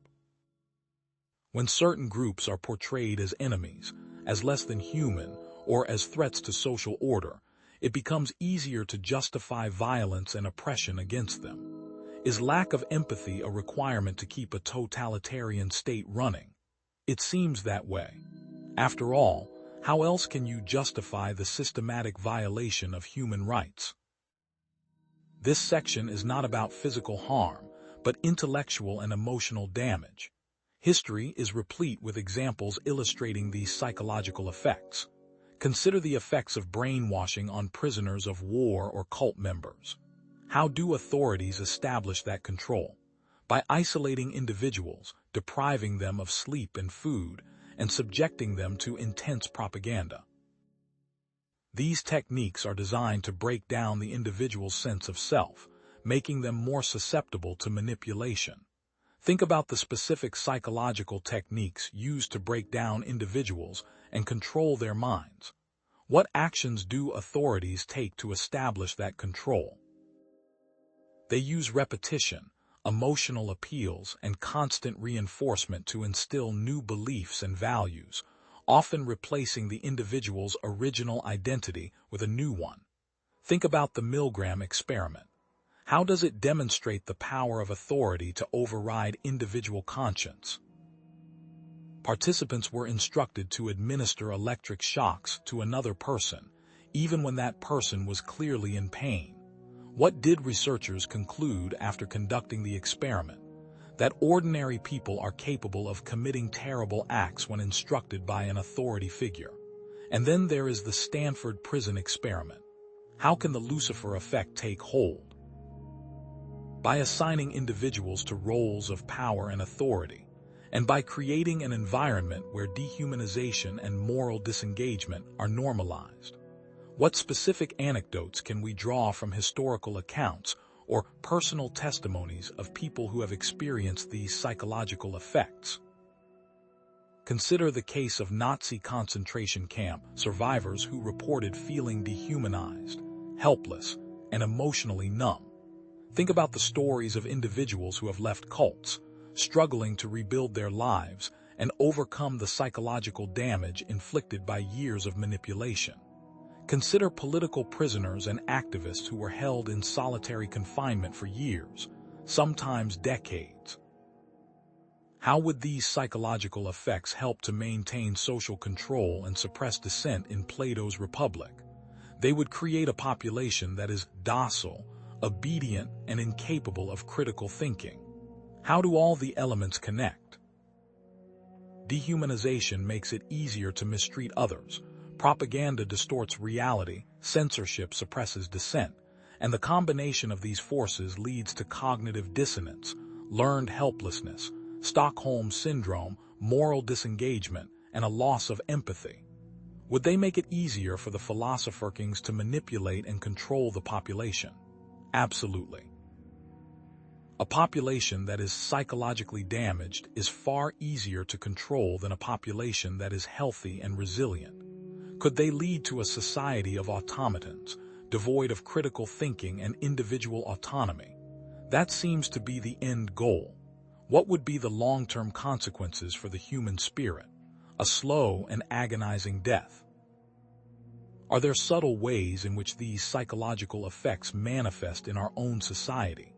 Think about the echo chambers created by social media algorithms, the constant barrage of advertising that manipulates our desires, and the subtle forms of censorship that limit our access to diverse viewpoints. How can we protect ourselves from their influence? By cultivating critical thinking skills, seeking out diverse perspectives, and challenging the narratives that are presented to us. By consciously recognizing the potential for our emotions to be manipulated. These are the first steps. The Republic is not the only system that can exhibit total control. Is this a purely theoretical exercise, or are there real-world applications?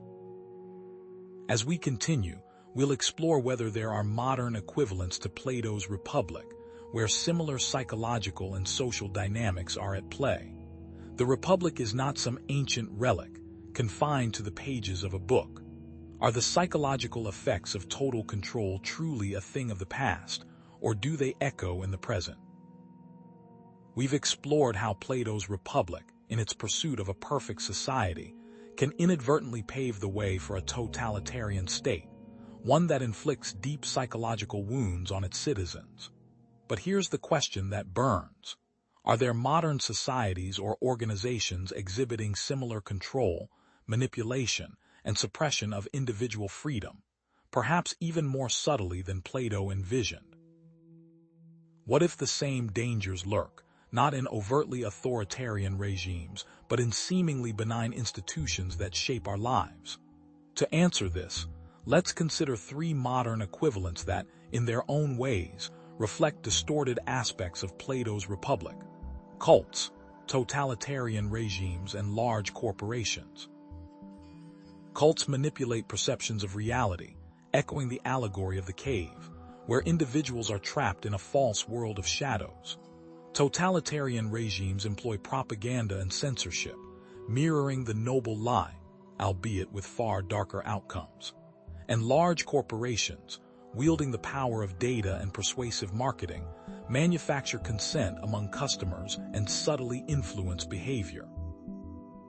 Now let me be clear, these are not perfect parallels, but they are distorted reflections of the Republic's core elements: control, manipulation, and the suppression of individual autonomy. What's disturbing is that they often thrive in plain sight, masked by promises of enlightenment, security, or convenience. Consider Scientology, a controversial organization often labeled a cult. How does it manipulate members' perceptions of reality? Through a process called auditing.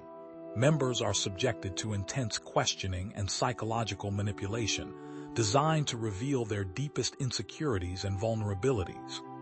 This information is then used to control them, creating a dependency on the organization for guidance and support.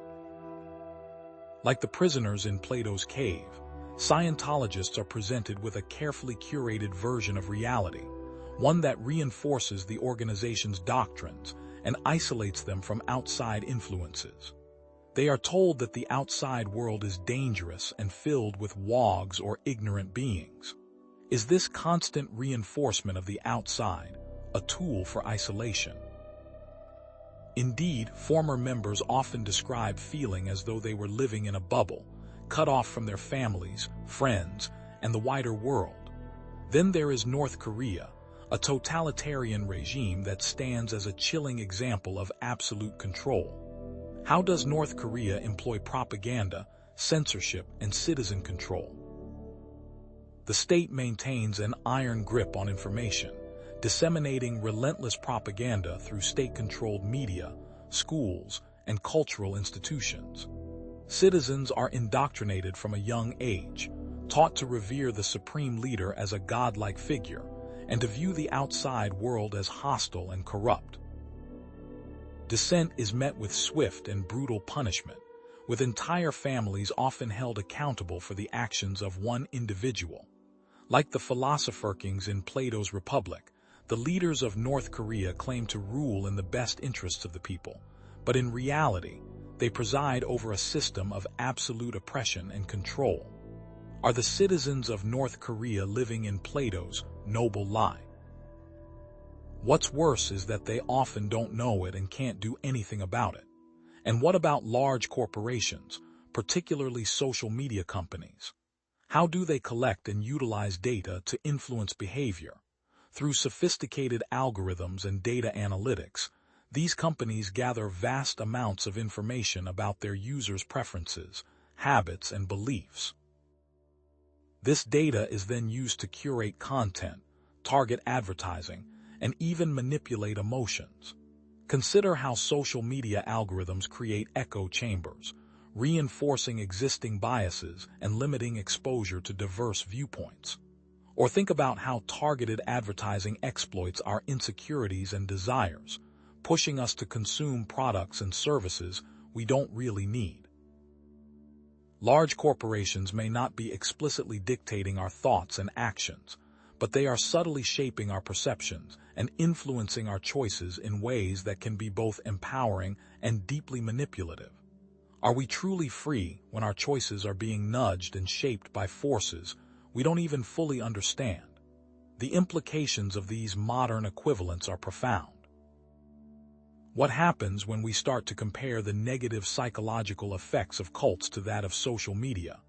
Just as in Plato's Republic, these systems can lead to cognitive dissonance, learned helplessness, moral disengagement, and a loss of empathy. When individuals are constantly bombarded with propaganda, isolated from dissenting voices, and subjected to psychological manipulation, they can lose their ability to think critically, make independent judgments, and connect with others on a genuine human level. What can we learn from these examples regarding individual freedom? That freedom is not simply the absence of overt coercion, but also the presence of critical thinking, self-awareness, and a willingness to challenge the narratives that are presented to us. What specific damages occur from each example, and what makes them prone to such abuse? Cults thrive on isolation and dependency, totalitarian regimes on fear and repression, and large corporations on data and persuasion. What is most telling is how cults brainwash for total devotion, totalitarian regimes for political obedience, and large corporations for sales. But that's not all. Subtle manipulation exists even in seemingly free societies. How can we identify and resist these subtle forms of manipulation in our own lives? Is it possible to be truly free from the insidious influences of propaganda, advertising, and social engineering? As we continue, we'll delve into the power of self-awareness and media literacy, and explore how we can cultivate the critical thinking skills necessary to navigate a world where information is both abundant and weaponized. Because what we'll discover is that the first step is understanding how and why we are susceptible to these methods. But that's not all there is to it. We've established that modern republics subtly control their populations through means that mirror Plato's work.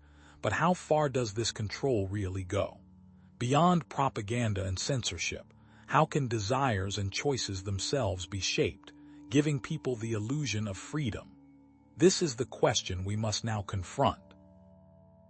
Think back to the allegory of the cave. Are our desires truly our own, born from our authentic selves, or are they merely shadows projected on the wall by unseen puppeteers?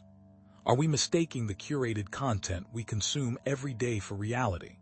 This is particularly relevant when we consider modern advertising and the hyper-personalized feeds served to us by social media algorithms.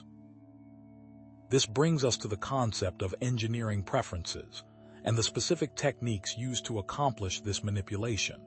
Framing, for instance, influences choices by how options are presented. Is something marketed as 90% fat-free really healthier than something labeled 10% fat? The information is the same, but the phrasing dramatically impacts decision-making. Then there's priming, which subtly influences behavior by exposing individuals to certain stimuli. Studies have shown that playing German music in a wine store increases sales of German wine, even if customers aren't consciously aware of the music. Does this imply that our subconscious determines our behavior more than we think? Nudging takes a more direct approach, designing environments to encourage certain behaviors. Placing healthy food at eye level in a cafeteria, for example, makes it more likely that people will choose it. But what makes for an effective nudge, and how can we tell the difference between a helpful suggestion and a manipulative tactic? Algorithmic curation utilizes algorithms to personalize content and create filter bubbles, reinforcing existing biases and limiting exposure to diverse perspectives. Do these algorithms help or hinder freedom of thought? And are we sacrificing genuine connection for the sake of convenience? Finally, behavioral economics applies psychological insights to design products and services that exploit cognitive biases and influence consumer behavior. Is this just good marketing, or are there serious ethical implications to this science? In essence, these techniques exploit predictable human biases to steer choices without overt coercion, creating a world where we think we are free, but our decisions are subtly guided by forces we may not even realize exist. To understand this further, let's look at some examples. In marketing, companies use framing, priming, and nudging to increase sales and brand loyalty. Apple's marketing strategies, for instance, don't just sell products.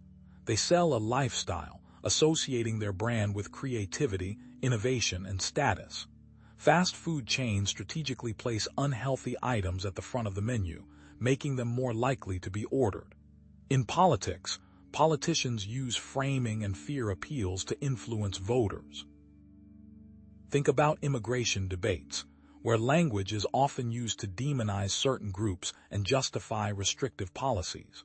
Or consider national security policies, where fear of terrorism is used to justify increased surveillance and restrictions on civil liberties. On social media, algorithms curate content to maximize engagement and create echo chambers. Facebook's news feed, for example, prioritizes content that is likely to elicit an emotional response, regardless of its accuracy or objectivity. YouTube's recommendation system steers users toward increasingly extreme content, reinforcing existing biases and limiting exposure to diverse perspectives. According to Pew Research Center, 64% of Americans say social media has a mostly negative effect on the way things are going in the country today. Finally, in public health, nudging is used to promote healthy behaviors. Calorie labels on menus, for example, are designed to encourage people to make healthier choices. Default options for organ donation, where people are automatically enrolled unless they opt out, have been shown to significantly increase participation rates. But is it truly right to nudge people toward certain actions, even if those actions are good for them? Now, let's connect these techniques to Plato's Republic. How could the philosopher kings use preference engineering to maintain social order and control the population? They could subtly steer citizens toward accepting their assigned roles in society by controlling what music people listen to and what art they view. Music has always been a powerful tool for emotional influence, and art can shape our perceptions of beauty and morality. They could create a society where people believe they are free, even though their choices are carefully manipulated. They would achieve this by making citizens think they are choosing their own paths, but subtly limiting the available options and reinforcing the desired behaviors. Consider the implications of controlling education, filtering information, and shaping cultural narratives to create a population that is compliant and content with its place in the social hierarchy. Is perceived freedom real freedom, or is it just another form of control? The uncomfortable truth is that, yes, it absolutely is. Given this, How aware are we of the subtle influences shaping our own preferences and choices? Are we truly free to choose, or are we simply acting out a script that has been written for us? While preference engineering may seem benign on the surface, it can have profound consequences for individual autonomy and democratic decision-making. The question then becomes, how can we reclaim our minds and exercise true cognitive freedom in a world where our preferences are constantly being engineered? What is the next step once someone realizes they're being manipulated, once they are ready to face true reality? This brings us to an even more crucial question. Is it even possible to escape the cave? And if so, how can we do it? This necessitates that we understand the key strategies for resisting manipulation and reclaiming cognitive freedom. Self-awareness is paramount. This involves recognizing our own biases, vulnerabilities, and emotional triggers. It means understanding why we react to certain things in certain ways, and identifying the patterns of thought that make us susceptible to manipulation. What does mindfulness really mean in this context, and how can it help us to become more aware of our own mental processes? Cultivating critical thinking is also crucial. This involves actively questioning assumptions, evaluating evidence, and seeking out diverse perspectives. This means not simply accepting what we are told, but actively analyzing the information and forming our own judgments. What is at the core of logic and reason, and how can we strengthen these skills?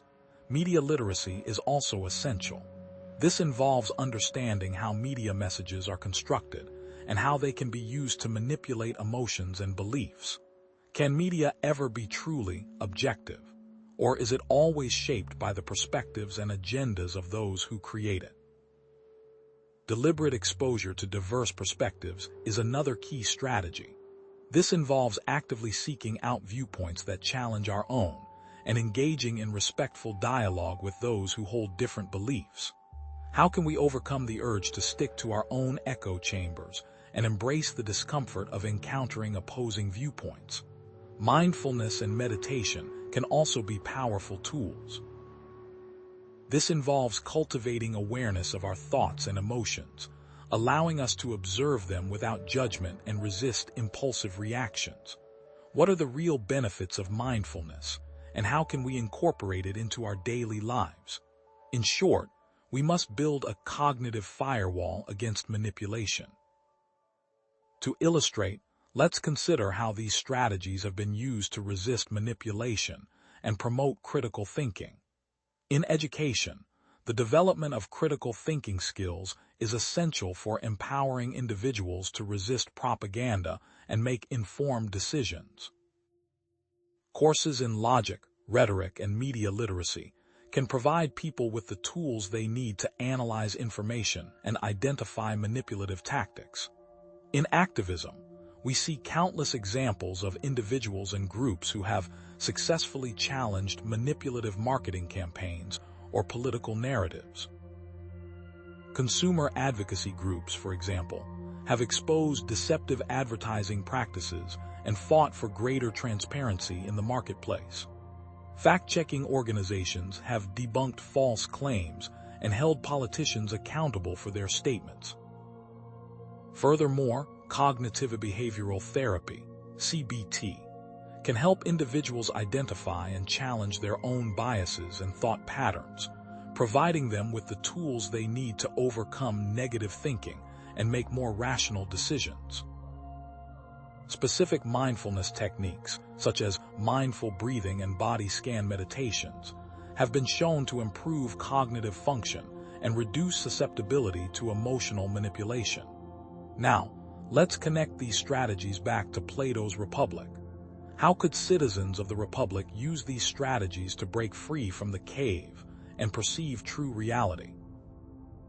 By questioning the narratives presented to them by the philosopher kings, by seeking out alternative viewpoints, and by cultivating self-awareness, they could begin to see the world for what it truly is. Would the philosopher kings actively suppress these strategies, recognizing them as a threat to their power? Absolutely. They would likely censor dissenting voices, promote propaganda that reinforces their authority, and discourage critical thinking in any form. Could a society based on critical thinking and self-awareness ever achieve the level of order and control envisioned by Plato? Probably not. A society of free-thinking individuals is inherently more chaotic and unpredictable than a society of compliant subjects. Therefore, what steps can we take to strengthen our own cognitive defenses and promote a culture of critical thinking in our communities? The pursuit of cognitive freedom is an ongoing process, requiring constant vigilance and a commitment to self-improvement. What is the ultimate lesson we can draw from Plato's Republic regarding the balance between order and freedom, and how can we apply this lesson to create a more just and equitable society? But what if the controls are much more subtle than we think? What if even our perception of reality is being subtly altered? The next section will dive into how our senses might be manipulated, leaving us trapped in Plato's cave without even realizing it. But what if the very words we use are no longer our own? We've seen how preferences can be engineered and choices subtly guided. But what if the manipulation goes even deeper, targeting the very language we use to think and communicate? Beyond propaganda, censorship, and psychological manipulation, how can the structure and meaning of language itself be corrupted to control thought, shaping not just what we say, but what we think? How might Plato's Republic, seemingly dedicated to truth and justice, utilize such techniques to ensure unwavering obedience? Language is far more than just a tool for communication. It is the very framework through which we perceive reality, the scaffolding upon which our thoughts are constructed. If that framework is compromised, so is our ability to think critically, to discern truth from falsehood, and to resist manipulation. Imagine trying to build a house with warped and twisted lumber. The result would be unstable and unsound. Similarly, a mind built upon corrupted language is vulnerable to manipulation and control. But how can language itself become a tool of oppression, shaping not just what we say, but what we think, effectively turning our own minds into prisons? To understand this, we must examine the specific mechanisms through which language can be corrupted. Consider doublespeak, the deliberate use of euphemisms and ambiguous language to conceal or distort the truth. Phrases like collateral damage for civilian casualties or enhanced interrogation techniques for torture serve to sanitize horrific realities, making them more palatable to the public. Why is doublespeak so effective at clouding ethical judgments, and how does it desensitize us to the true consequences of our actions? Then there's newspeak, a concept famously explored in Orwell's 1984, which involves the deliberate simplification of language to restrict the range of thought. By eliminating words for dissent or rebellion, the party in 1984 sought to make such thoughts literally unthinkable. How does limiting vocabulary limit thought itself? And how does this process of linguistic reduction impact our capacity for independent reasoning? Consider also the reversal of meaning, taking words with positive connotations and using them to describe negative actions, or vice versa. Calling war peace, or labeling dissent as terrorism, are prime examples of this insidious technique. What is the psychological impact of inverting the meaning of words, and how does it erode our ability to distinguish between right and wrong? Empty signifiers, words that are devoid of concrete meaning, but are used to evoke strong emotional responses, e.g., freedom, patriotism, family values, are also frequently employed to manipulate our feelings. How do politicians and advertisers use empty signifiers to manipulate our feelings, and why are these terms often so divisive in contemporary political discourse? Oversimplification, reducing complex issues to simplistic slogans or sound bites, further prevents nuanced understanding and critical analysis. In essence, language corruption manipulates meaning, limits thought, and controls perception, all while creating the illusion of open dialogue. history offers chilling examples of language corruption in action. Totalitarian regimes, such as Nazi Germany and the Soviet Union, mastered the art of doublespeak and newspeak to control their populations. The Nazis used the term final solution to euphemize the genocide of Jews, while the Soviets employed terms like people's democracy to mask their oppressive rule. What specific phrases did these regimes use, and what was the result of these linguistic manipulations? In contemporary political discourse, we see euphemisms and empty signifiers used to obfuscate complex issues and manipulate public opinion. Discussions of war often involve phrases like surgical strikes and boots on the ground, which sanitize the brutal realities of combat. Immigration debates are often framed using loaded terms that demonize certain groups and justify restrictive policies. On social media, algorithms curate content to maximize engagement and create filter bubbles, shaping users' perceptions of reality. How are these algorithms used to distort perspectives, and how do they contribute to the polarization of our society? Consider the advertising industry. Advertisers use persuasive language and emotional appeals to manipulate consumer behavior, often making unsubstantiated claims about health benefits or appealing to our desires for status or belonging.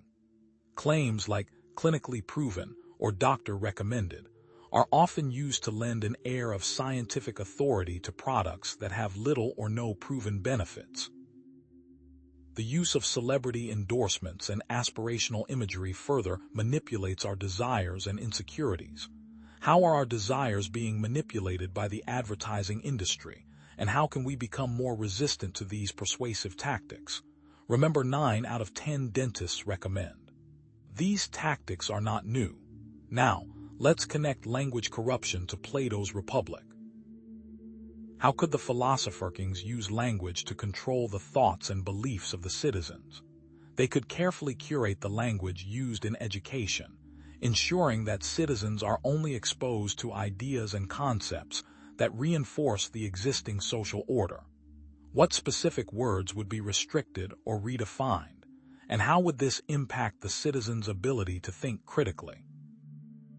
Could they redefine justice, virtue, and the common good to serve their own interests, creating a society where citizens are incapable of questioning the authority of the rulers because they lack the language to do so?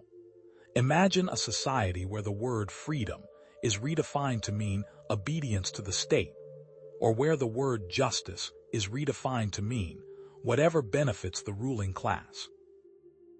What would be the psychological impact of doublespeak, reverse meanings, and other forms of language manipulation on people's ability to think for themselves?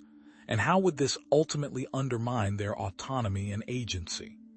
Is it possible that in our society language is being subtly corrupted to make certain ideas unthinkable, certain questions unaskable? How can we become more aware of the ways in which language is being used to manipulate us, and how can we resist these forms of control? The corruption of language is a subtle and insidious form of control, but it is not invincible. Recognizing the tactics of doublespeak, newspeak, and empty signifiers is the first step toward reclaiming our cognitive freedom. By critically examining the language we use and consume, and by cultivating a deeper understanding of how language shapes our thoughts and beliefs, we can begin to resist these forms of manipulation. But what defenses can we use against linguistic manipulation, and how can we cultivate critical language awareness in our own lives and communities? This necessitates that we understand the importance of critical language awareness and linguistic self-defense. We've seen how language can be twisted to control thought, but what if the very art and culture we consume are also being used to shape our beliefs, values, and ultimately our behavior? Beyond censorship and propaganda, how can art and culture subtly manipulate our emotions and shape our understanding of the world, potentially turning us into willing supporters of a particular ideology or political system? How might Plato's Republic, seemingly dedicated to beauty and truth, utilize art to maintain unwavering obedience, shaping not just what its citizens see, but what they feel. Art and culture are far more than just entertainment or aesthetic expression. They are powerful tools for shaping our perceptions, influencing our emotions, and reinforcing specific belief systems. If these tools are wielded strategically, they can be used to create a population that is docile, compliant, and easily controlled. Think about it. How many times have you been moved by a piece of music, inspired by a film, or persuaded by a work of literature? These experiences shape us, often without our conscious awareness. But how exactly can art and culture be weaponized to control the masses, and what are the specific mechanisms at play? One way is through the promotion of ideology. Art can reinforce the values and beliefs of the ruling class, glorifying authority and suppressing dissent. Think of grand, imposing statues of leaders that instill a sense of awe and obedience. Another method involves shaping emotions. Music, film, and literature can evoke strong feelings that influence our behavior and shape our worldview. Consider how patriotic songs can stir nationalistic fervor, or how romantic comedies can reinforce traditional gender roles. Art can also normalize social norms, making existing power structures seem natural and inevitable. Depictions of wealth and success can reinforce capitalist values, while portrayals of marginalized groups can perpetuate stereotypes. Furthermore, art can create a sense of collective identity, fostering belonging and shared purpose, uniting people behind a common cause, for good or for ill. Propaganda posters during wartime, for example, can unite a nation against a perceived enemy. And perhaps most insidiously, entertainment can distract people from the problems and injustices of the real world, keeping them docile and compliant. Reality TV, sensationalist news, and addictive social media platforms can all serve as distractions, diverting attention from more pressing issues. So in essence, art and culture can be powerful tools for shaping our perceptions, emotions, and beliefs, making us more susceptible to manipulation. But what are some concrete examples of this throughout history? Ancient Egypt provides a striking example. Monumental architecture, like the pyramids, and religious art, such as hieroglyphics depicting pharaohs as divine rulers, reinforced the power of the pharaohs and the belief in the afterlife. How effectively did these artistic representations solidify the pharaoh's authority, and what was the psychological impact on the Egyptian people? In the Soviet Union, socialist realism was used to promote communist ideology and glorify the state. Art depicted idealized images of workers and peasants, reinforcing the idea of a classless society. What specific artistic techniques did the Soviets employ to convey their ideological message? And how did they suppress artistic expression that deviated from the party line? Similarly, Nazi Germany used art and propaganda to promote racial purity, anti-Semitism, and militarism. Art celebrated Aryan ideals and demonized Jews and other minority groups. How did Nazi art contribute to the dehumanization of Jews and the justification of genocide? Contemporary advertising is rife with examples of emotional appeals and aspirational imagery used to manipulate consumer behavior and promote specific lifestyles. Ads often associate products with happiness, success, and belonging, playing on our deepest desires and insecurities. How does advertising shape our aspirations and desires, and how does it contribute to a culture of consumerism? Hollywood films, too, often reinforce American values, economic structures, and worldviews. They often depict American exceptionalism, glorify military intervention, and promote individualistic values. How do Hollywood films shape our understanding of the world, and how do they reinforce or challenge existing power structures?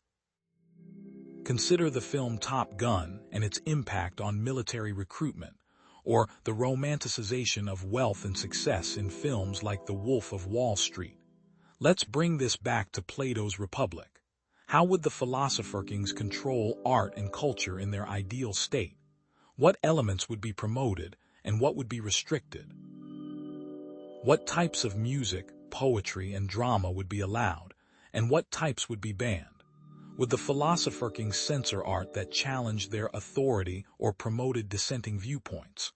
Would they use art to reinforce the class hierarchy and promote obedience to the rulers? Imagine a society where only art that glorified the state and reinforced traditional values was permitted, while art that questioned authority or explored alternative viewpoints was suppressed. What would be the long-term impact on the citizens' ability to think critically and challenge the status quo? Are we aware of the subtle ways in which art and culture are shaping our own beliefs and values? How can we become more critical consumers of art? And what steps can we take to ensure that art promotes critical thinking and individual freedom, rather than conformity and control? But here's the twist. While art and culture can be powerful tools for manipulation, they can also be forces for liberation and social change. What if art can be used to subvert the dominant narrative, challenge authority, and promote individual freedom? If those in power seek to control through carefully crafted cultural narratives, is it possible to use that same medium as a form of resistance? This brings us to the concept of counterculture and artistic resistance. What is the role of the artist in society, and how can they use their creativity to challenge oppressive systems and promote social justice? Artistic resistance challenges power through creativity. But how can artists use their work to challenge dominant narratives and promote alternative viewpoints? Satire uses humor and irony to expose the hypocrisy and absurdity of those in power. Think of political cartoons that lampoon corrupt politicians or satirical plays that mock societal norms. Protest art directly challenges injustice and oppression. Think of murals depicting scenes of resistance or songs protesting war and inequality. Subversion uses subversive imagery and symbolism to undermine dominant ideologies. Think of graffiti art that challenges consumerism or fashion that defies gender norms. Counter-narratives tell stories that challenge the official narrative and give voice to marginalized communities. Think of documentaries that expose hidden truths or novels that explore the experiences of oppressed groups. Reclaiming cultural symbols takes cultural symbols that have been used to promote oppression and reinterprets them in ways that empower the oppressed. Think of the reclamation of the word queer by the LGBTQ community, or the use of traditional African art forms to celebrate Black identity. How can these strategies be used to challenge power, and what are some historical examples of art being used to resist tyranny? The blues, originating from enslaved African Americans, is a powerful example. This music expressed their pain, resilience, and hope for freedom. How did the blues become such a potent symbol of resistance, and what impact did it have on the civil rights movement? Guerrilla art, like Banksy's street art, challenges consumerism, war, and authority, often appearing in unexpected places and provoking thought and dialogue. What makes Banksy's art so effective at challenging the status quo, and why does it resonate with so many people? Soviet dissident literature, such as Alexander Solzhenitsyn's novels, exposed the horrors of the Gulag system, reaching the outside world and challenging the Soviet regime. How did Solzhenitsyn's work manage to circumvent Soviet censorship, and what impact did it have on the Cold War? The Yippies, the Youth International Party, used absurd political theater to protest the Vietnam War, staging public displays that mocked authority and challenged societal norms. What impact did these public displays have on public opinion, and how did they contribute to the anti-war movement? Modern political cartoons, such as those by editorial cartoonists, continue to challenge authority figures, using satire and caricature to expose corruption and hypocrisy. But what makes art such an effective method of resistance, and why is it so threatening to those in power? Let's connect this back to Plato's Republic. How would artistic resistance be viewed in Plato's Republic? Would the philosopher kings tolerate such challenges to their authority? Would artists who created subversive works be censored, punished, or even exiled? How could citizens of the Republic use art to challenge the philosopher king's control and reclaim their cognitive freedom? Imagine citizens creating underground art that subtly undermined the philosopher king's authority, using symbolism and metaphor to convey dissenting ideas. What dangers could result from producing such art, and how could artists protect themselves from the philosopher king's wrath? How can we support artists who are using their work to promote social justice and challenge oppressive systems? How can we ensure art remains a tool for liberation, rather than a tool for control? This is a question we must continuously ask ourselves. But is it possible that our support for these artists would be seen as treason by some? As we continue, we must ask, what can society do to ensure artists are free to express themselves, and is there a danger in giving the artists too much power? We'll be discussing that next. Building on artistic resistance, let's consider a more insidious form of control, the deliberate construction of false realities that offer an escape from the often uncomfortable truths of the world. Is it possible for a lie to be more comforting and alluring than the truth, especially when that lie promises hope and escape? Perhaps we're seeing the shadows on the cave wall not just manipulated, but given an appealing, colorful, and enticing makeover. False hope can be incredibly alluring. Why? Because it caters to some of our deepest psychological needs. It provides comfort when we're suffering, offering a seemingly easy solution to complex problems. It's often easier to swallow a convenient lie than to grapple with a complicated truth. It also creates a sense of meaning in a world that can often feel chaotic and meaningless, providing the comforting illusion of belonging to something larger than oneself. Furthermore, it offers the illusion of control in situations where we feel utterly powerless. Even if the outcome remains unchanged, the mere perception of control can dramatically increase satisfaction. And of course, it fulfills our desires, painting a world where our dreams come true, whether those dreams involve wealth, power, or romantic love. Think about the curated realities presented on social media. Are platforms and advertisers partially responsible for creating a demand for false hope, preying on our desires and insecurities? Consider, too, that accepting a false reality absolves us of the need to take personal responsibility for the challenges we face. Isn't it often easier to blame external factors than to take individual initiative and ownership of our lives?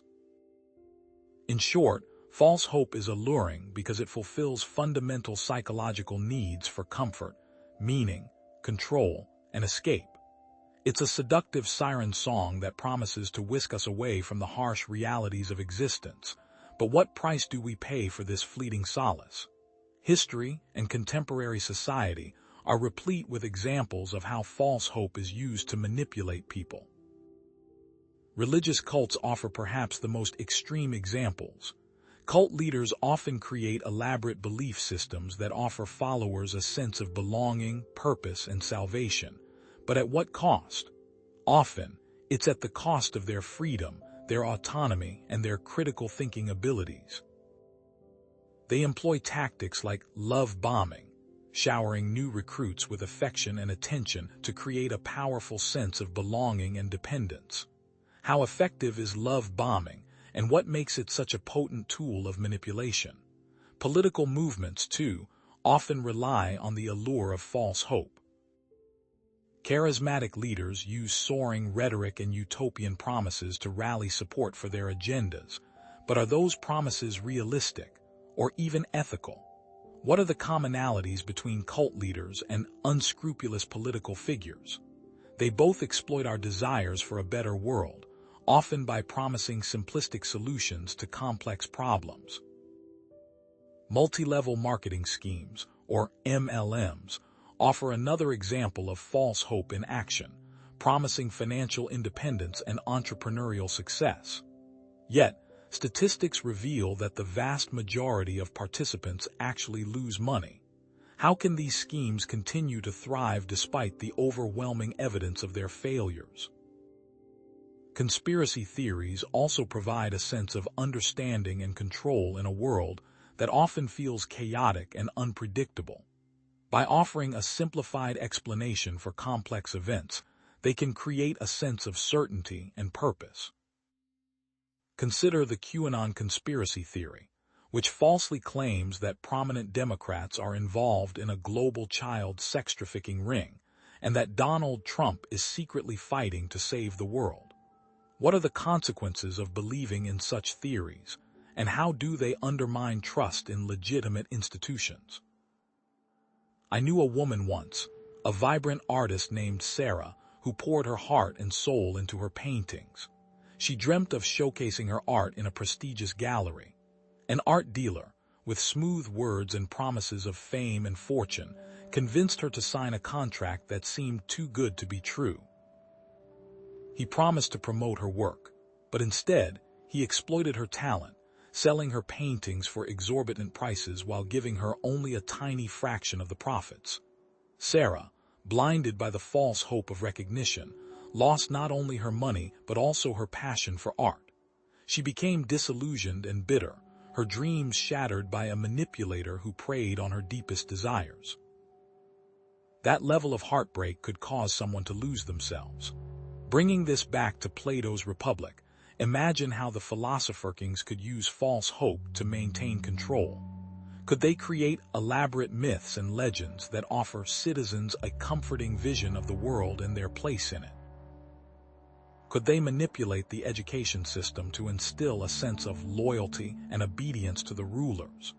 Could they use propaganda to promote a distorted view of reality, convincing citizens that their lives are better than they actually are? What specific means could they employ to achieve these outcomes, and what safeguards could be put in place to prevent such manipulation? How can we distinguish between genuine hope and false hope in our own lives? How can we maintain a sense of optimism and purpose without falling prey to manipulation and delusion?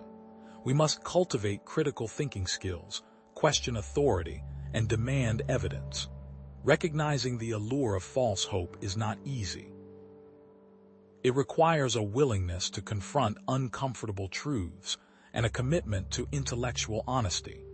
This leads us to the importance of intellectual humility and the acceptance of uncertainty in navigating a complex and ambiguous world. The willingness to embrace uncertainty is a critical defense against manipulation and a path toward genuine wisdom and freedom. But is that something those in power would want us to embrace? As we continue, we'll explore how those in control might prefer us to embrace ignorance. How then do we navigate this treacherous landscape of manufactured realities and engineered preferences without falling prey to delusion? And perhaps more importantly, how does this relate to Plato's Republic? Let's turn now to the vital role of intellectual humility in safeguarding ourselves and society. Intellectual humility is, at its core, the recognition of the limitations of our own knowledge. It's the understanding that we don't have all the answers, and that our beliefs are always subject to revision in light of new evidence. It's not about being ignorant or lacking confidence, but rather about being open to learning and willing to admit when we're wrong. It requires us to constantly reevaluate our beliefs. After all, how can we be sure that what we believe today is still valid tomorrow? It also means being open to new evidence and perspectives, actively seeking out information that challenges our assumptions. We must fight against confirmation bias, the tendency to favor information that confirms our existing beliefs, and instead embrace a willingness to change our minds. Is it truly possible to be truly objective? And how does the constant pursuit of objectivity affect our psychological well-being? In essence, intellectual humility fosters critical thinking and prevents dogmatism. How is intellectual humility demonstrated? Consider the scientific method, emphasizing the importance of falsifiability, peer review, and the constant questioning of assumptions. Science doesn't claim to possess absolute truth, but instead advances through a process of trial and error, constantly refining its understanding of the world. How does this methodical skepticism lead to greater understanding, and why is it so often misunderstood or rejected by those seeking certainty? Consider, too, the example of Socrates, whose wisdom stemmed from his acknowledgement of his own ignorance. He famously said, "I know that I know nothing," a statement that reflected his commitment to lifelong learning and his willingness to question everything. How did this principle influence his actions, and how did it ultimately lead to his execution? Religious and spiritual traditions, despite their varying beliefs, often highlight the value of humility and self-reflection in the pursuit of truth.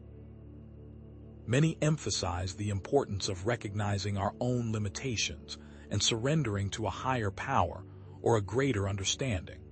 I think of Neil deGrasse Tyson, a modern-day intellectual leader who exemplifies intellectual humility. He is known for his ability to explain complex scientific concepts in an accessible way, but also for his willingness to admit when he doesn't know something. He often says that the more he learns, the more he realizes how much he doesn't know. I once worked with a software engineer who vehemently defended a particular coding approach, dismissing all alternative solutions. When a critical bug surfaced that his approach couldn't resolve, he initially doubled down, blaming external factors. It was only after a senior engineer gently pointed out a flaw in his logic that he reluctantly conceded. To his credit, he then embraced the new solution, learning a valuable lesson in the process. This engineer had demonstrated the difficulty of admitting when one is wrong, especially when pride is on the line. However, he also understood the benefits that come from accepting when one is wrong.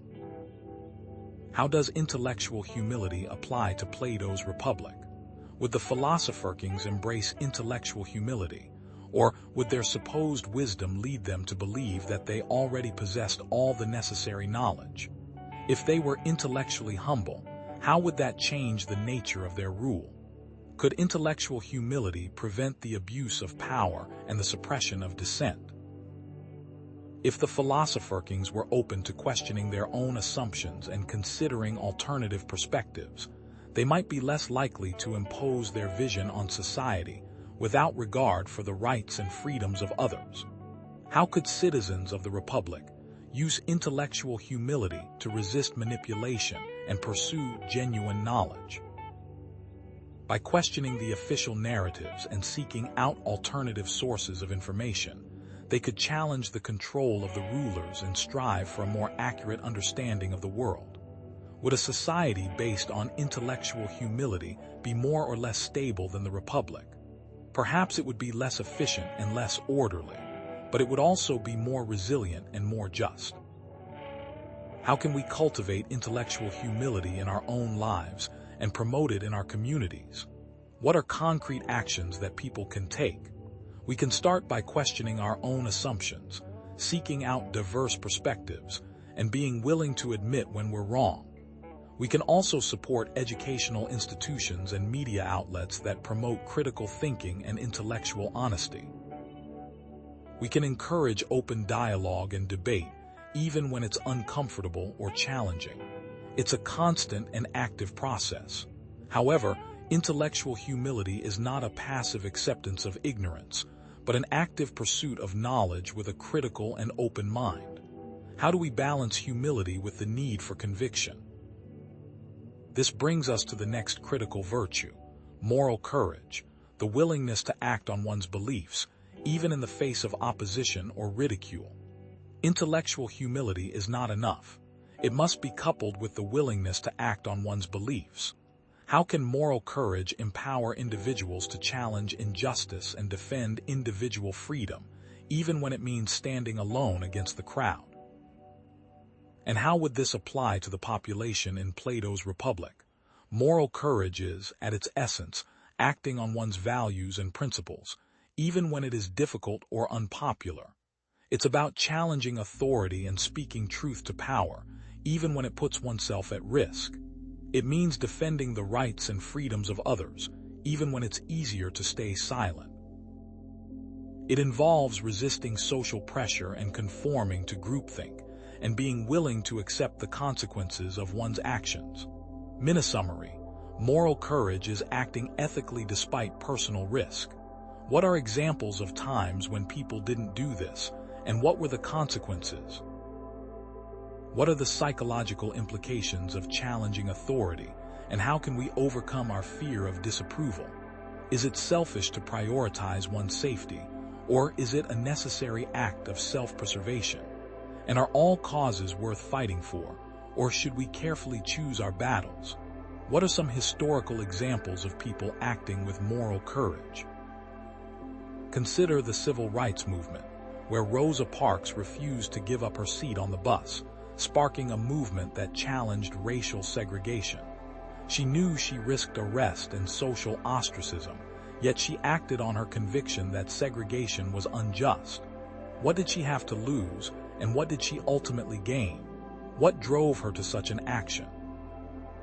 Consider also whistleblowers like Edward Snowden, who exposed government surveillance programs, despite facing criminal charges and exile. Why did he take the actions he did, and what were the consequences for him and for society? Another example is Sophie Scholl and the White Rose movement, challenging Nazi propaganda. This small group of students risked their lives to distribute leaflets denouncing the Nazi regime. How did this movement operate, and what impact did it have on German society? And of course, the tank man standing in front of the tanks during the Tiananmen Square protests. This anonymous individual stood defiantly in front of a line of tanks, symbolizing the struggle for freedom and democracy. What happened to this individual, and what does his act of courage tell us about the human spirit? What makes these examples so compelling? Consider the story of Malala Yousafzai, the Pakistani activist who was shot by the Taliban for advocating for girls' education. Despite facing death threats, she continued to speak out for the right of all children to attend school. Or consider the story of Alexei Navalny, the Russian opposition leader who was imprisoned for his activism against corruption. Even in prison, he continued to challenge the Putin regime. How does moral courage apply to Plato's Republic? Would the philosopher kings encourage or suppress moral courage? On one hand, they might value citizens who are willing to defend the state against external threats.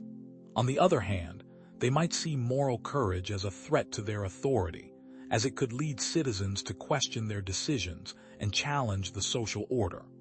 Could moral courage disrupt the social order and challenge the authority of the rulers? How could citizens of the Republic cultivate moral courage and resist manipulation? By developing a strong sense of values, practicing critical thinking, and supporting others who are willing to speak out. What would be the benefits and risks of doing so? It could lead to a more just and equitable society, but it could also lead to persecution and even death. What are the issues that you are willing to stand up for, even if it means facing opposition or ridicule? What personal risks do people consider worth it? And what factors influence that calculation? Moral courage is not always easy or safe. It requires us to confront our fears, overcome our insecurities, and risk the disapproval of others. This brings us to another critical element: empathy, the ability to understand and share the feelings of others. A culture of courage requires other supporting elements, such as empathy. How does this concept increase the quality of a society? How can empathy empower us to connect with others, understand their experiences, and challenge injustice? And how might this be weaponized within Plato's Republic? Let's delve deeper. Empathy, in its most basic form, is the ability to understand and share the feelings of others. It's the capacity to see the world from another person's perspective, to walk in their shoes, and to feel what they feel. It's the willingness to treat others with compassion and respect, even when they are different from us. It's the ability to recognize and challenge injustice and oppression. Empathy fosters connection, understanding, and compassion. What are the cognitive and emotional components of empathy, and how do they interact? Why is it difficult for some people to do so, and what factors contribute to a lack of empathy? How can we develop a more compassionate outlook, and what are the benefits of doing so? What does empathy not mean, and what are the limitations? Understanding those limits is important. What real-world examples show empathy in action? Consider the civil rights movement, where white allies supported the struggle for racial equality. What motivated these individuals to join the fight, and what sacrifices did they make? Consider the Underground Railroad, where abolitionists helped enslaved people escape to freedom. What risks did they face, and what inspired them to act? Doctors Without Borders are medical professionals who provide care to people in conflict zones and disaster areas. What motivates these people to do such challenging work, and what impact do they have on the world? Reflect on the stories of people putting themselves at risk to help others.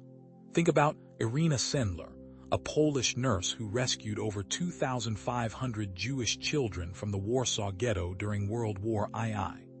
She risked her own life to smuggle children out of the ghetto and provide them with false identities and safe hiding places. Or consider the story of Immaculée Ilibagiza, a Rwandan woman who survived the genocide by hiding in a bathroom with 7 other women for 91 days. After the genocide, she forgave the people who murdered her family, demonstrating an extraordinary capacity for empathy and compassion. How does empathy apply to Plato's Republic? Would the philosopher kings be empathetic rulers? On one hand, they might argue that empathy is a weakness that could cloud their judgment and prevent them from making rational decisions. On the other hand, they might recognize that empathy is essential for maintaining social harmony and preventing unrest. Could empathy undermine the rigid social hierarchy and challenge the control of the rulers? How could citizens of the Republic cultivate empathy and resist the dehumanization of others? By engaging in dialogue, listening to different perspectives, and challenging prejudice and discrimination. Would an empathetic society be able to handle dangerous external threats? How can we cultivate empathy in our own lives and promote it in our communities and societies?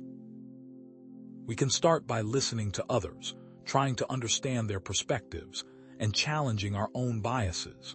We can also support organizations that promote empathy and compassion, and advocate for policies that protect the rights and dignity of all people. But empathy alone is not enough to create a just and equitable society. How can we ensure that our empathy is not exploited or manipulated? Reason and critical thinking are also essential in guiding our actions and ensuring that our empathy is directed towards worthy causes. What makes it difficult to feel empathy for people outside our immediate social circle? And what can we do to overcome these barriers? Now, let's move to the concluding section, where these elements will be synthesized for the final point. We've discussed intellectual humility, moral courage, and empathy as vital safeguards against the potential for tyranny. But what happens when those virtues fail? When vigilance erodes and good intentions are not enough, what concrete systems can actively prevent the slide into authoritarianism, regardless of the virtue, or lack thereof, of those in power? Many alternative governance models have been proposed over the centuries, but they all rely on the vigilance of their participants to function correctly. Are written laws alone sufficient to ensure just outcomes, or do we need something more robust to protect our freedoms? This brings us to the critical question of the mechanisms of freedom, the specific structures and principles that are designed to limit government power and protect individual rights. What exactly do these mechanisms entail, and why are they so essential? At the heart of it lies a clearly defined and accessible constitution. The importance of codifying fundamental rights and limiting government power cannot be overstated. But what specific elements must be included to ensure it serves its intended purpose? Should a constitution be a living document, open to interpretation, or should it be strictly construed, with every word carrying the weight of immutable law? Then comes the separation of powers, dividing government authority among different branches, executive, legislative, and judicial, to prevent any one branch from becoming too powerful. But why is separation more effective than simply sharing power? What prevents these branches from colluding or becoming entangled in ways that undermine their independence? This is where checks and balances come into play, granting each branch of government the power to limit the actions of the other branches. The legislature can impeach the executive can veto legislation, and the judiciary can review laws. But what are the limits of these checks? Can they be circumvented or rendered ineffective by political maneuvering or the erosion of norms? And what happens when one branch refuses to check another? In some situations, federalism, dividing power between a central government and regional governments, is applicable. This prevents the concentration of power at the national level. But what makes this superior to a central authority in some situations? Are there instances where a strong central government is necessary to protect individual rights or promote the common good? Then, there's the protection of minority rights, ensuring that the rights of minority groups are protected from the tyranny of the majority. But how do you actually protect a minority from a majority? Are there inherent limitations in democratic systems that make it difficult to safeguard the rights of unpopular or marginalized groups? What about term limits, imposing limits on the number of terms that elected officials can serve, to prevent them from becoming entrenched in power? But does this always produce the best outcomes? Does limiting experience lead to a decline in skill? Can term limits inadvertently empower unelected bureaucrats or lobbyists who wield influence behind the scenes? We also need transparency and open government, requiring government to be open and accountable to the public, providing access to information and decision-making processes. But what makes this difficult in practice? How do you balance the need for transparency with the legitimate need for confidentiality in certain matters of national security or law enforcement?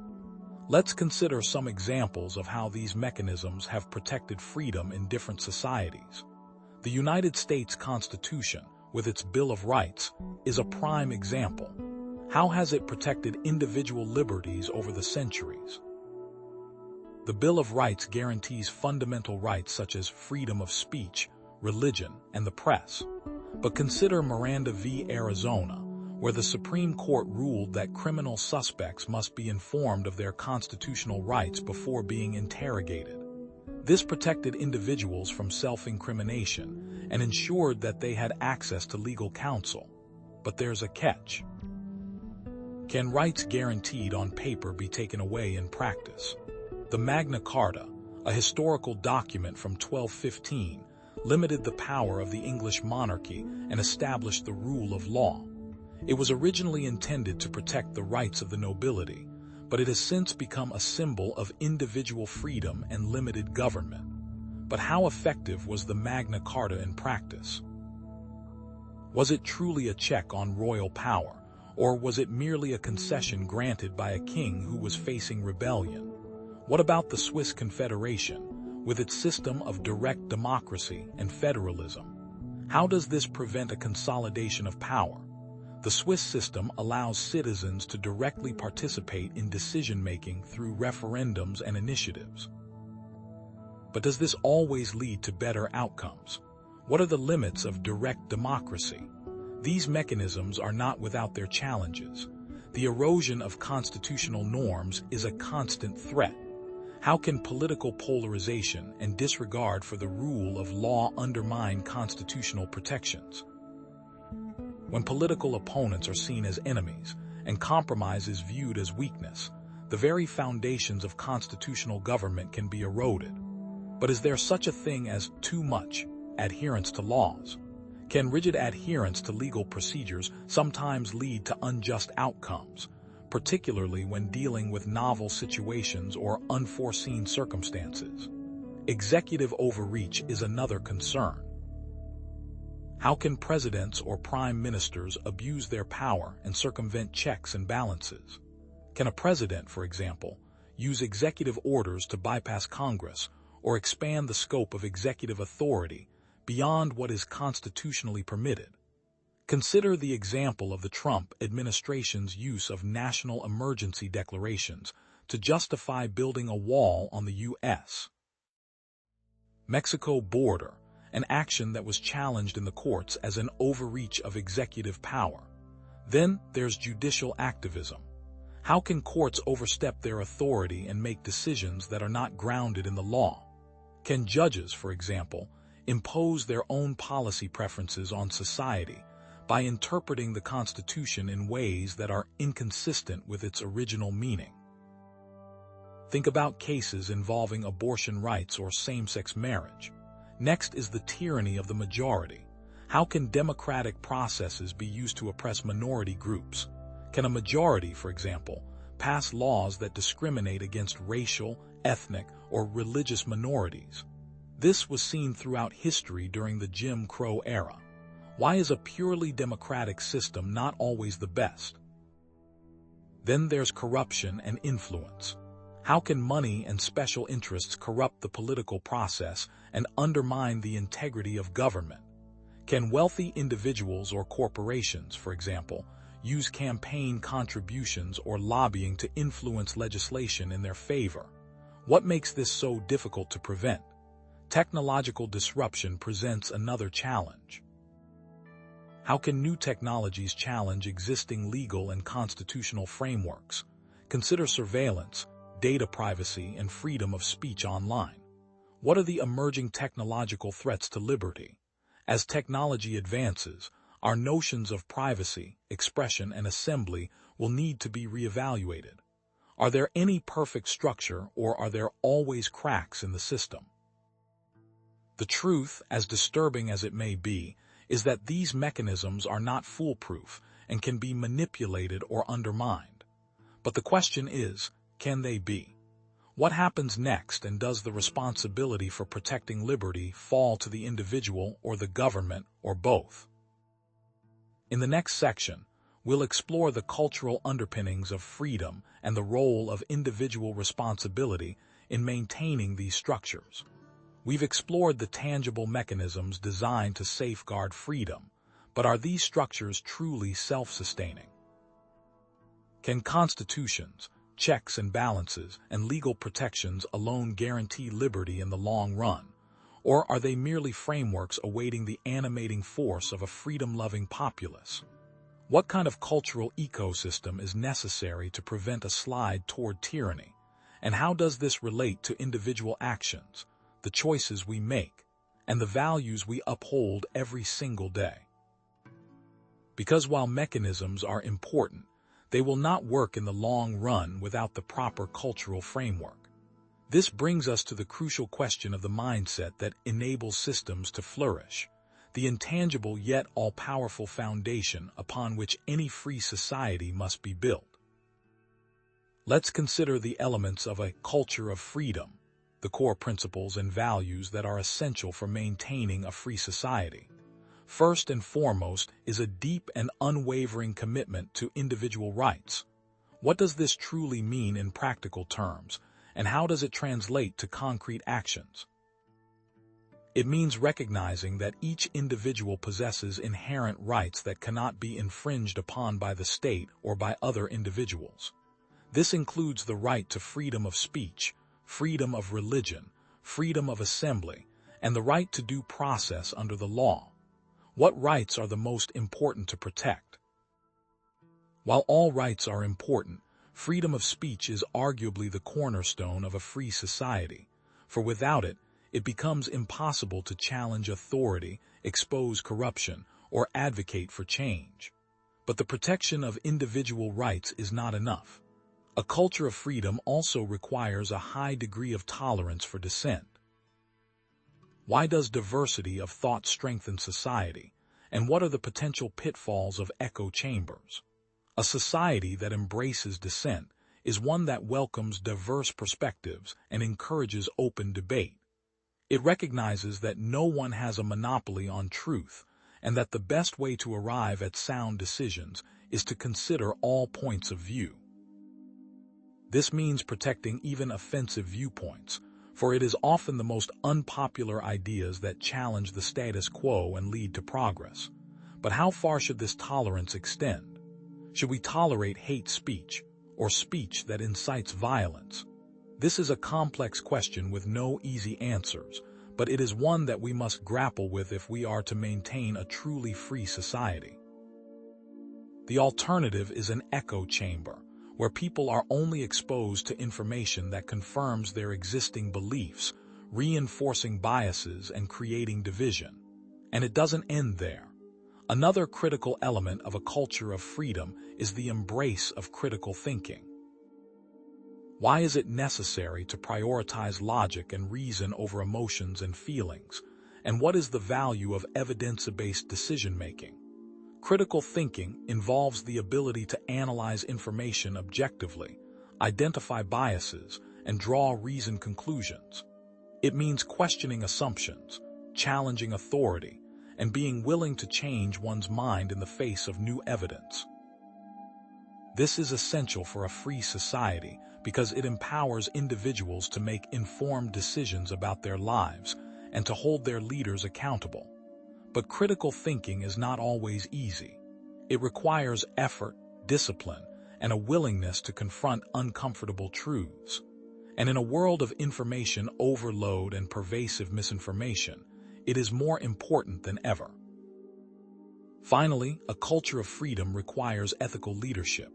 Why are moral leaders necessary for freedom to endure? What characteristics define ethical leaders, and how can we identify them? Ethical leaders are those who prioritize the common good over their own self-interest, who act with integrity and honesty, and who are accountable for their actions. They are also those who respect individual rights, tolerate dissent, and encourage critical thinking. But how can we identify such leaders? Look for those who are transparent, who are willing to listen to opposing viewpoints, and who are committed to upholding the rule of law. Beware of those who appeal to emotion, who demonize their opponents, and who seek to concentrate power in their own hands. What happens when cultures become corrupted?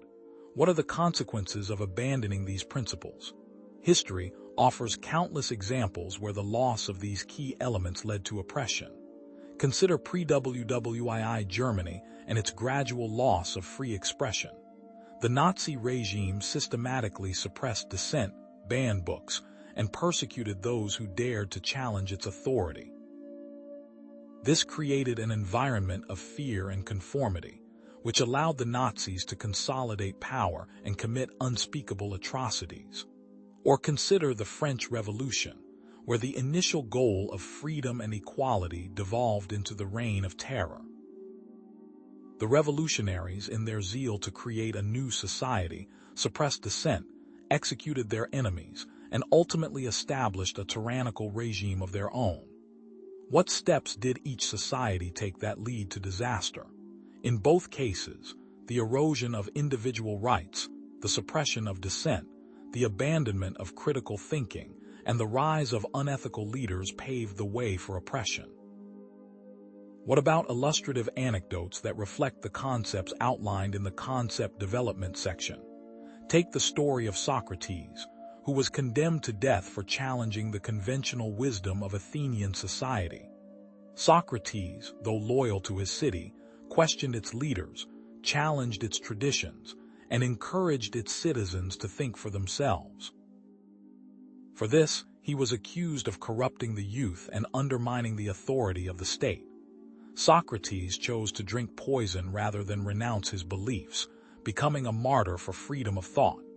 This illustrates the importance of protecting even unpopular ideas and of standing up for what one believes, even in the face of opposition. So, what is the role of education, family, community, and individual choice in shaping the culture of freedom? Education plays a vital role in transmitting the values of freedom to future generations. Families instill these values in their children, teaching them to respect individual rights, tolerate dissent, and think critically. Communities provide spaces for open dialogue and civic engagement, where individuals can come together to discuss issues of common concern and hold their leaders accountable.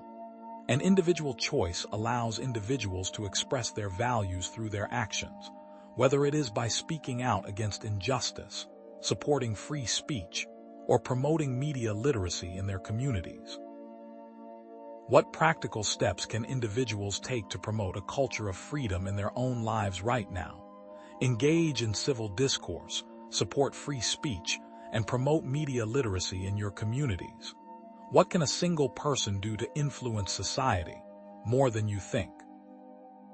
What are the obstacles that prevent a culture of freedom from taking hold? What social forces act against these points, and how do we overcome them?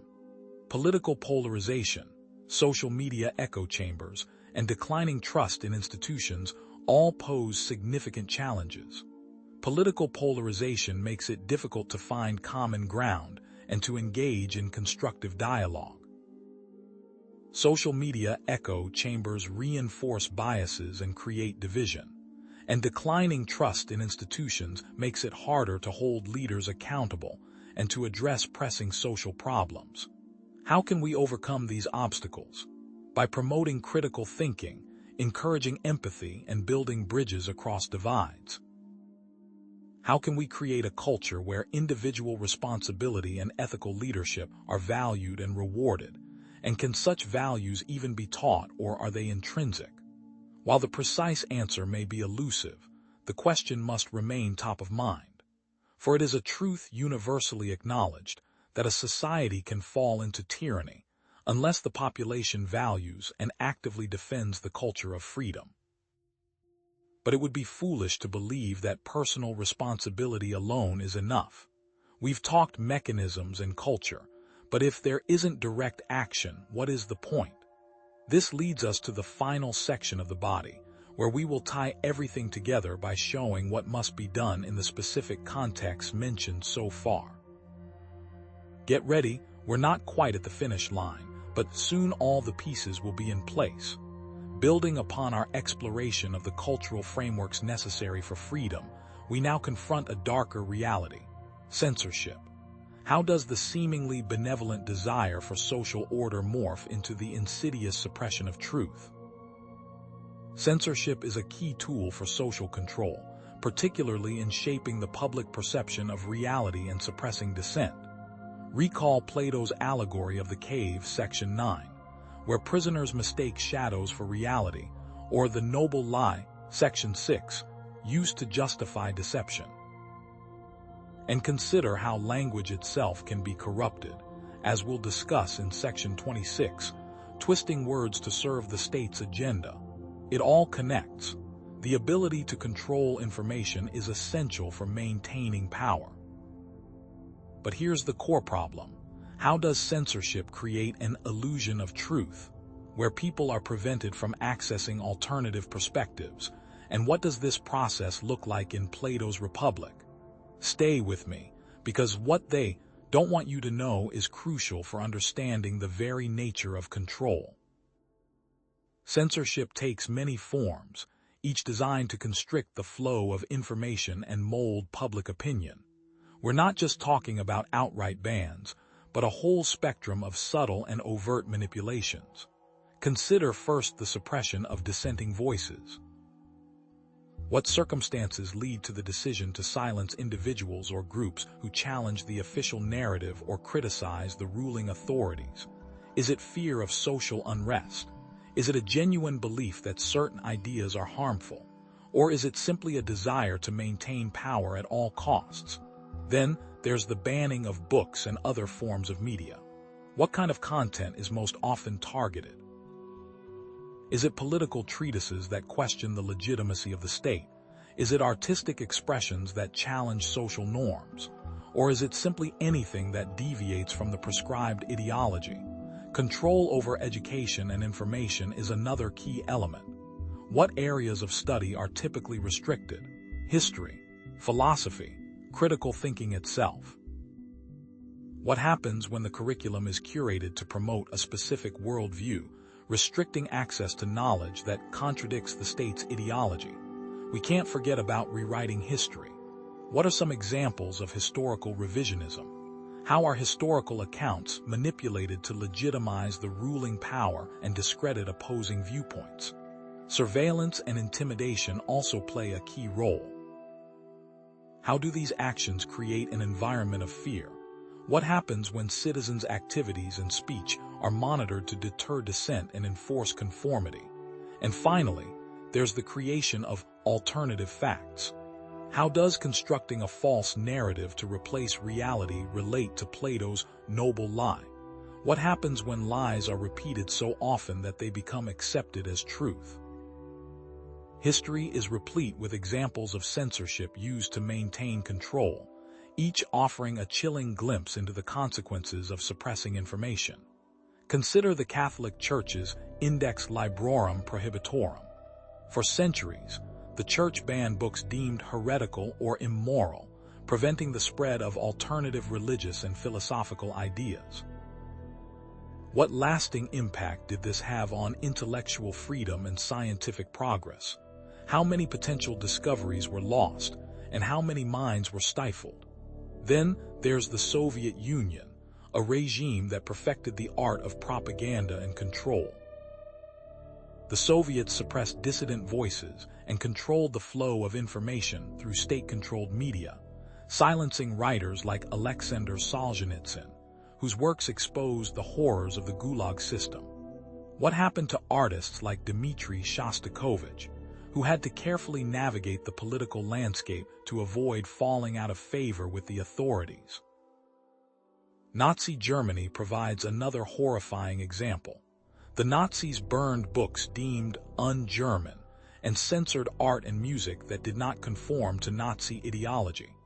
What were the consequences for those who resisted, like Dietrich Bonhoeffer, the theologian who opposed the Nazi regime and was eventually executed? And what about modern China, which censors the internet, restricts freedom of speech, and monitors citizens' online activities? How do modern methods of censorship and control, like the Great Firewall of China, compare to the methods used by totalitarian regimes of the past? So, what are the implications of censorship for individual freedom and social control, particularly within the framework of Plato's Republic? How would censorship be implemented to maintain social order and prevent dissent? What types of art, literature, and philosophy would be deemed dangerous and suppressed?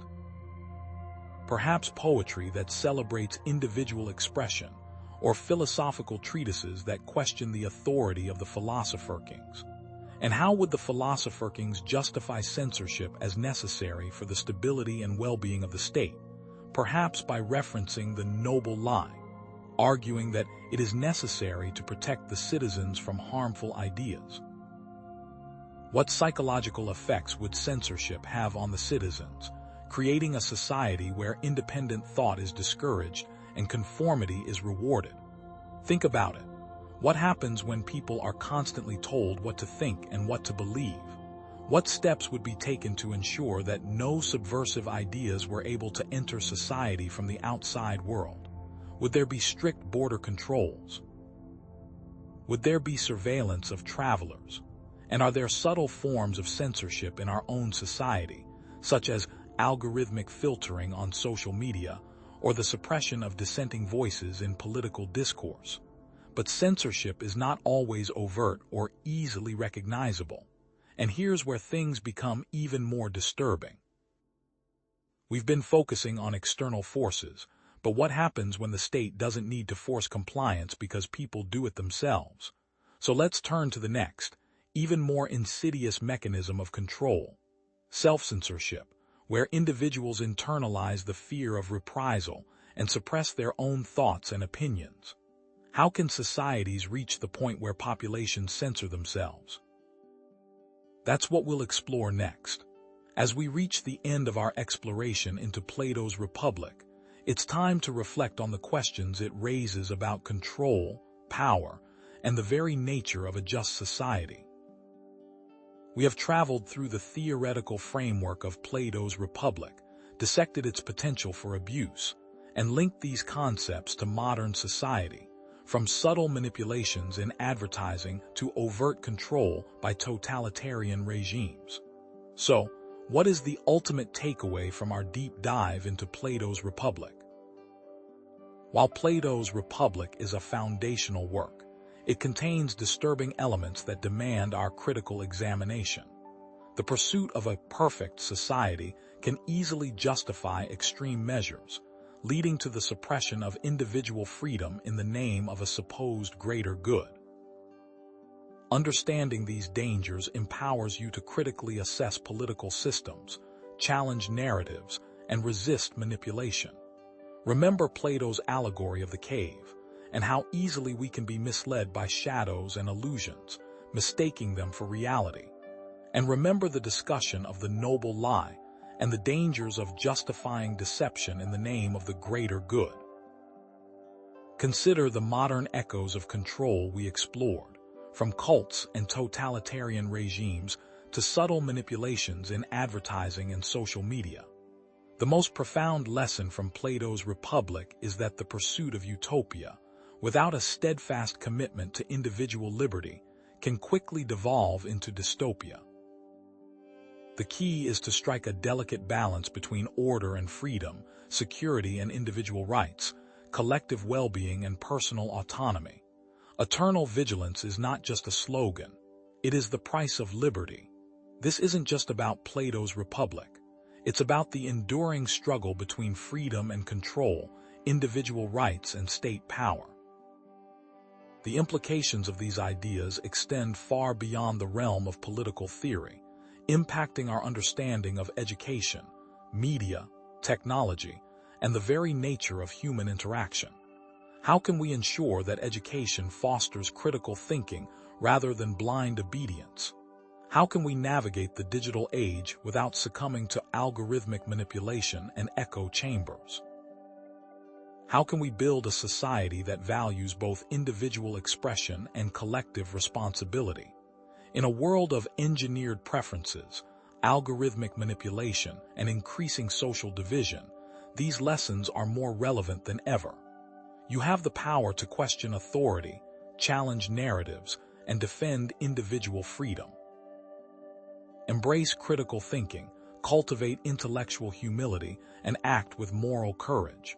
Together, we can create a society where freedom is valued, individual rights are protected, and the pursuit of justice is relentless. Thank you for taking the time to consider these ideas. Share this video with others to spark discussion and promote critical thinking. Leave a comment with your thoughts on Plato's Republic and its relevance to today's world. Reflect on your own beliefs and values, and consider what steps you can take to safeguard freedom in your own life and community. The Republic serves as a cautionary tale, reminding us that the path to a better future requires not only vision and idealism, but also unwavering vigilance and a deep respect for the dignity and autonomy of every individual. Stay vigilant.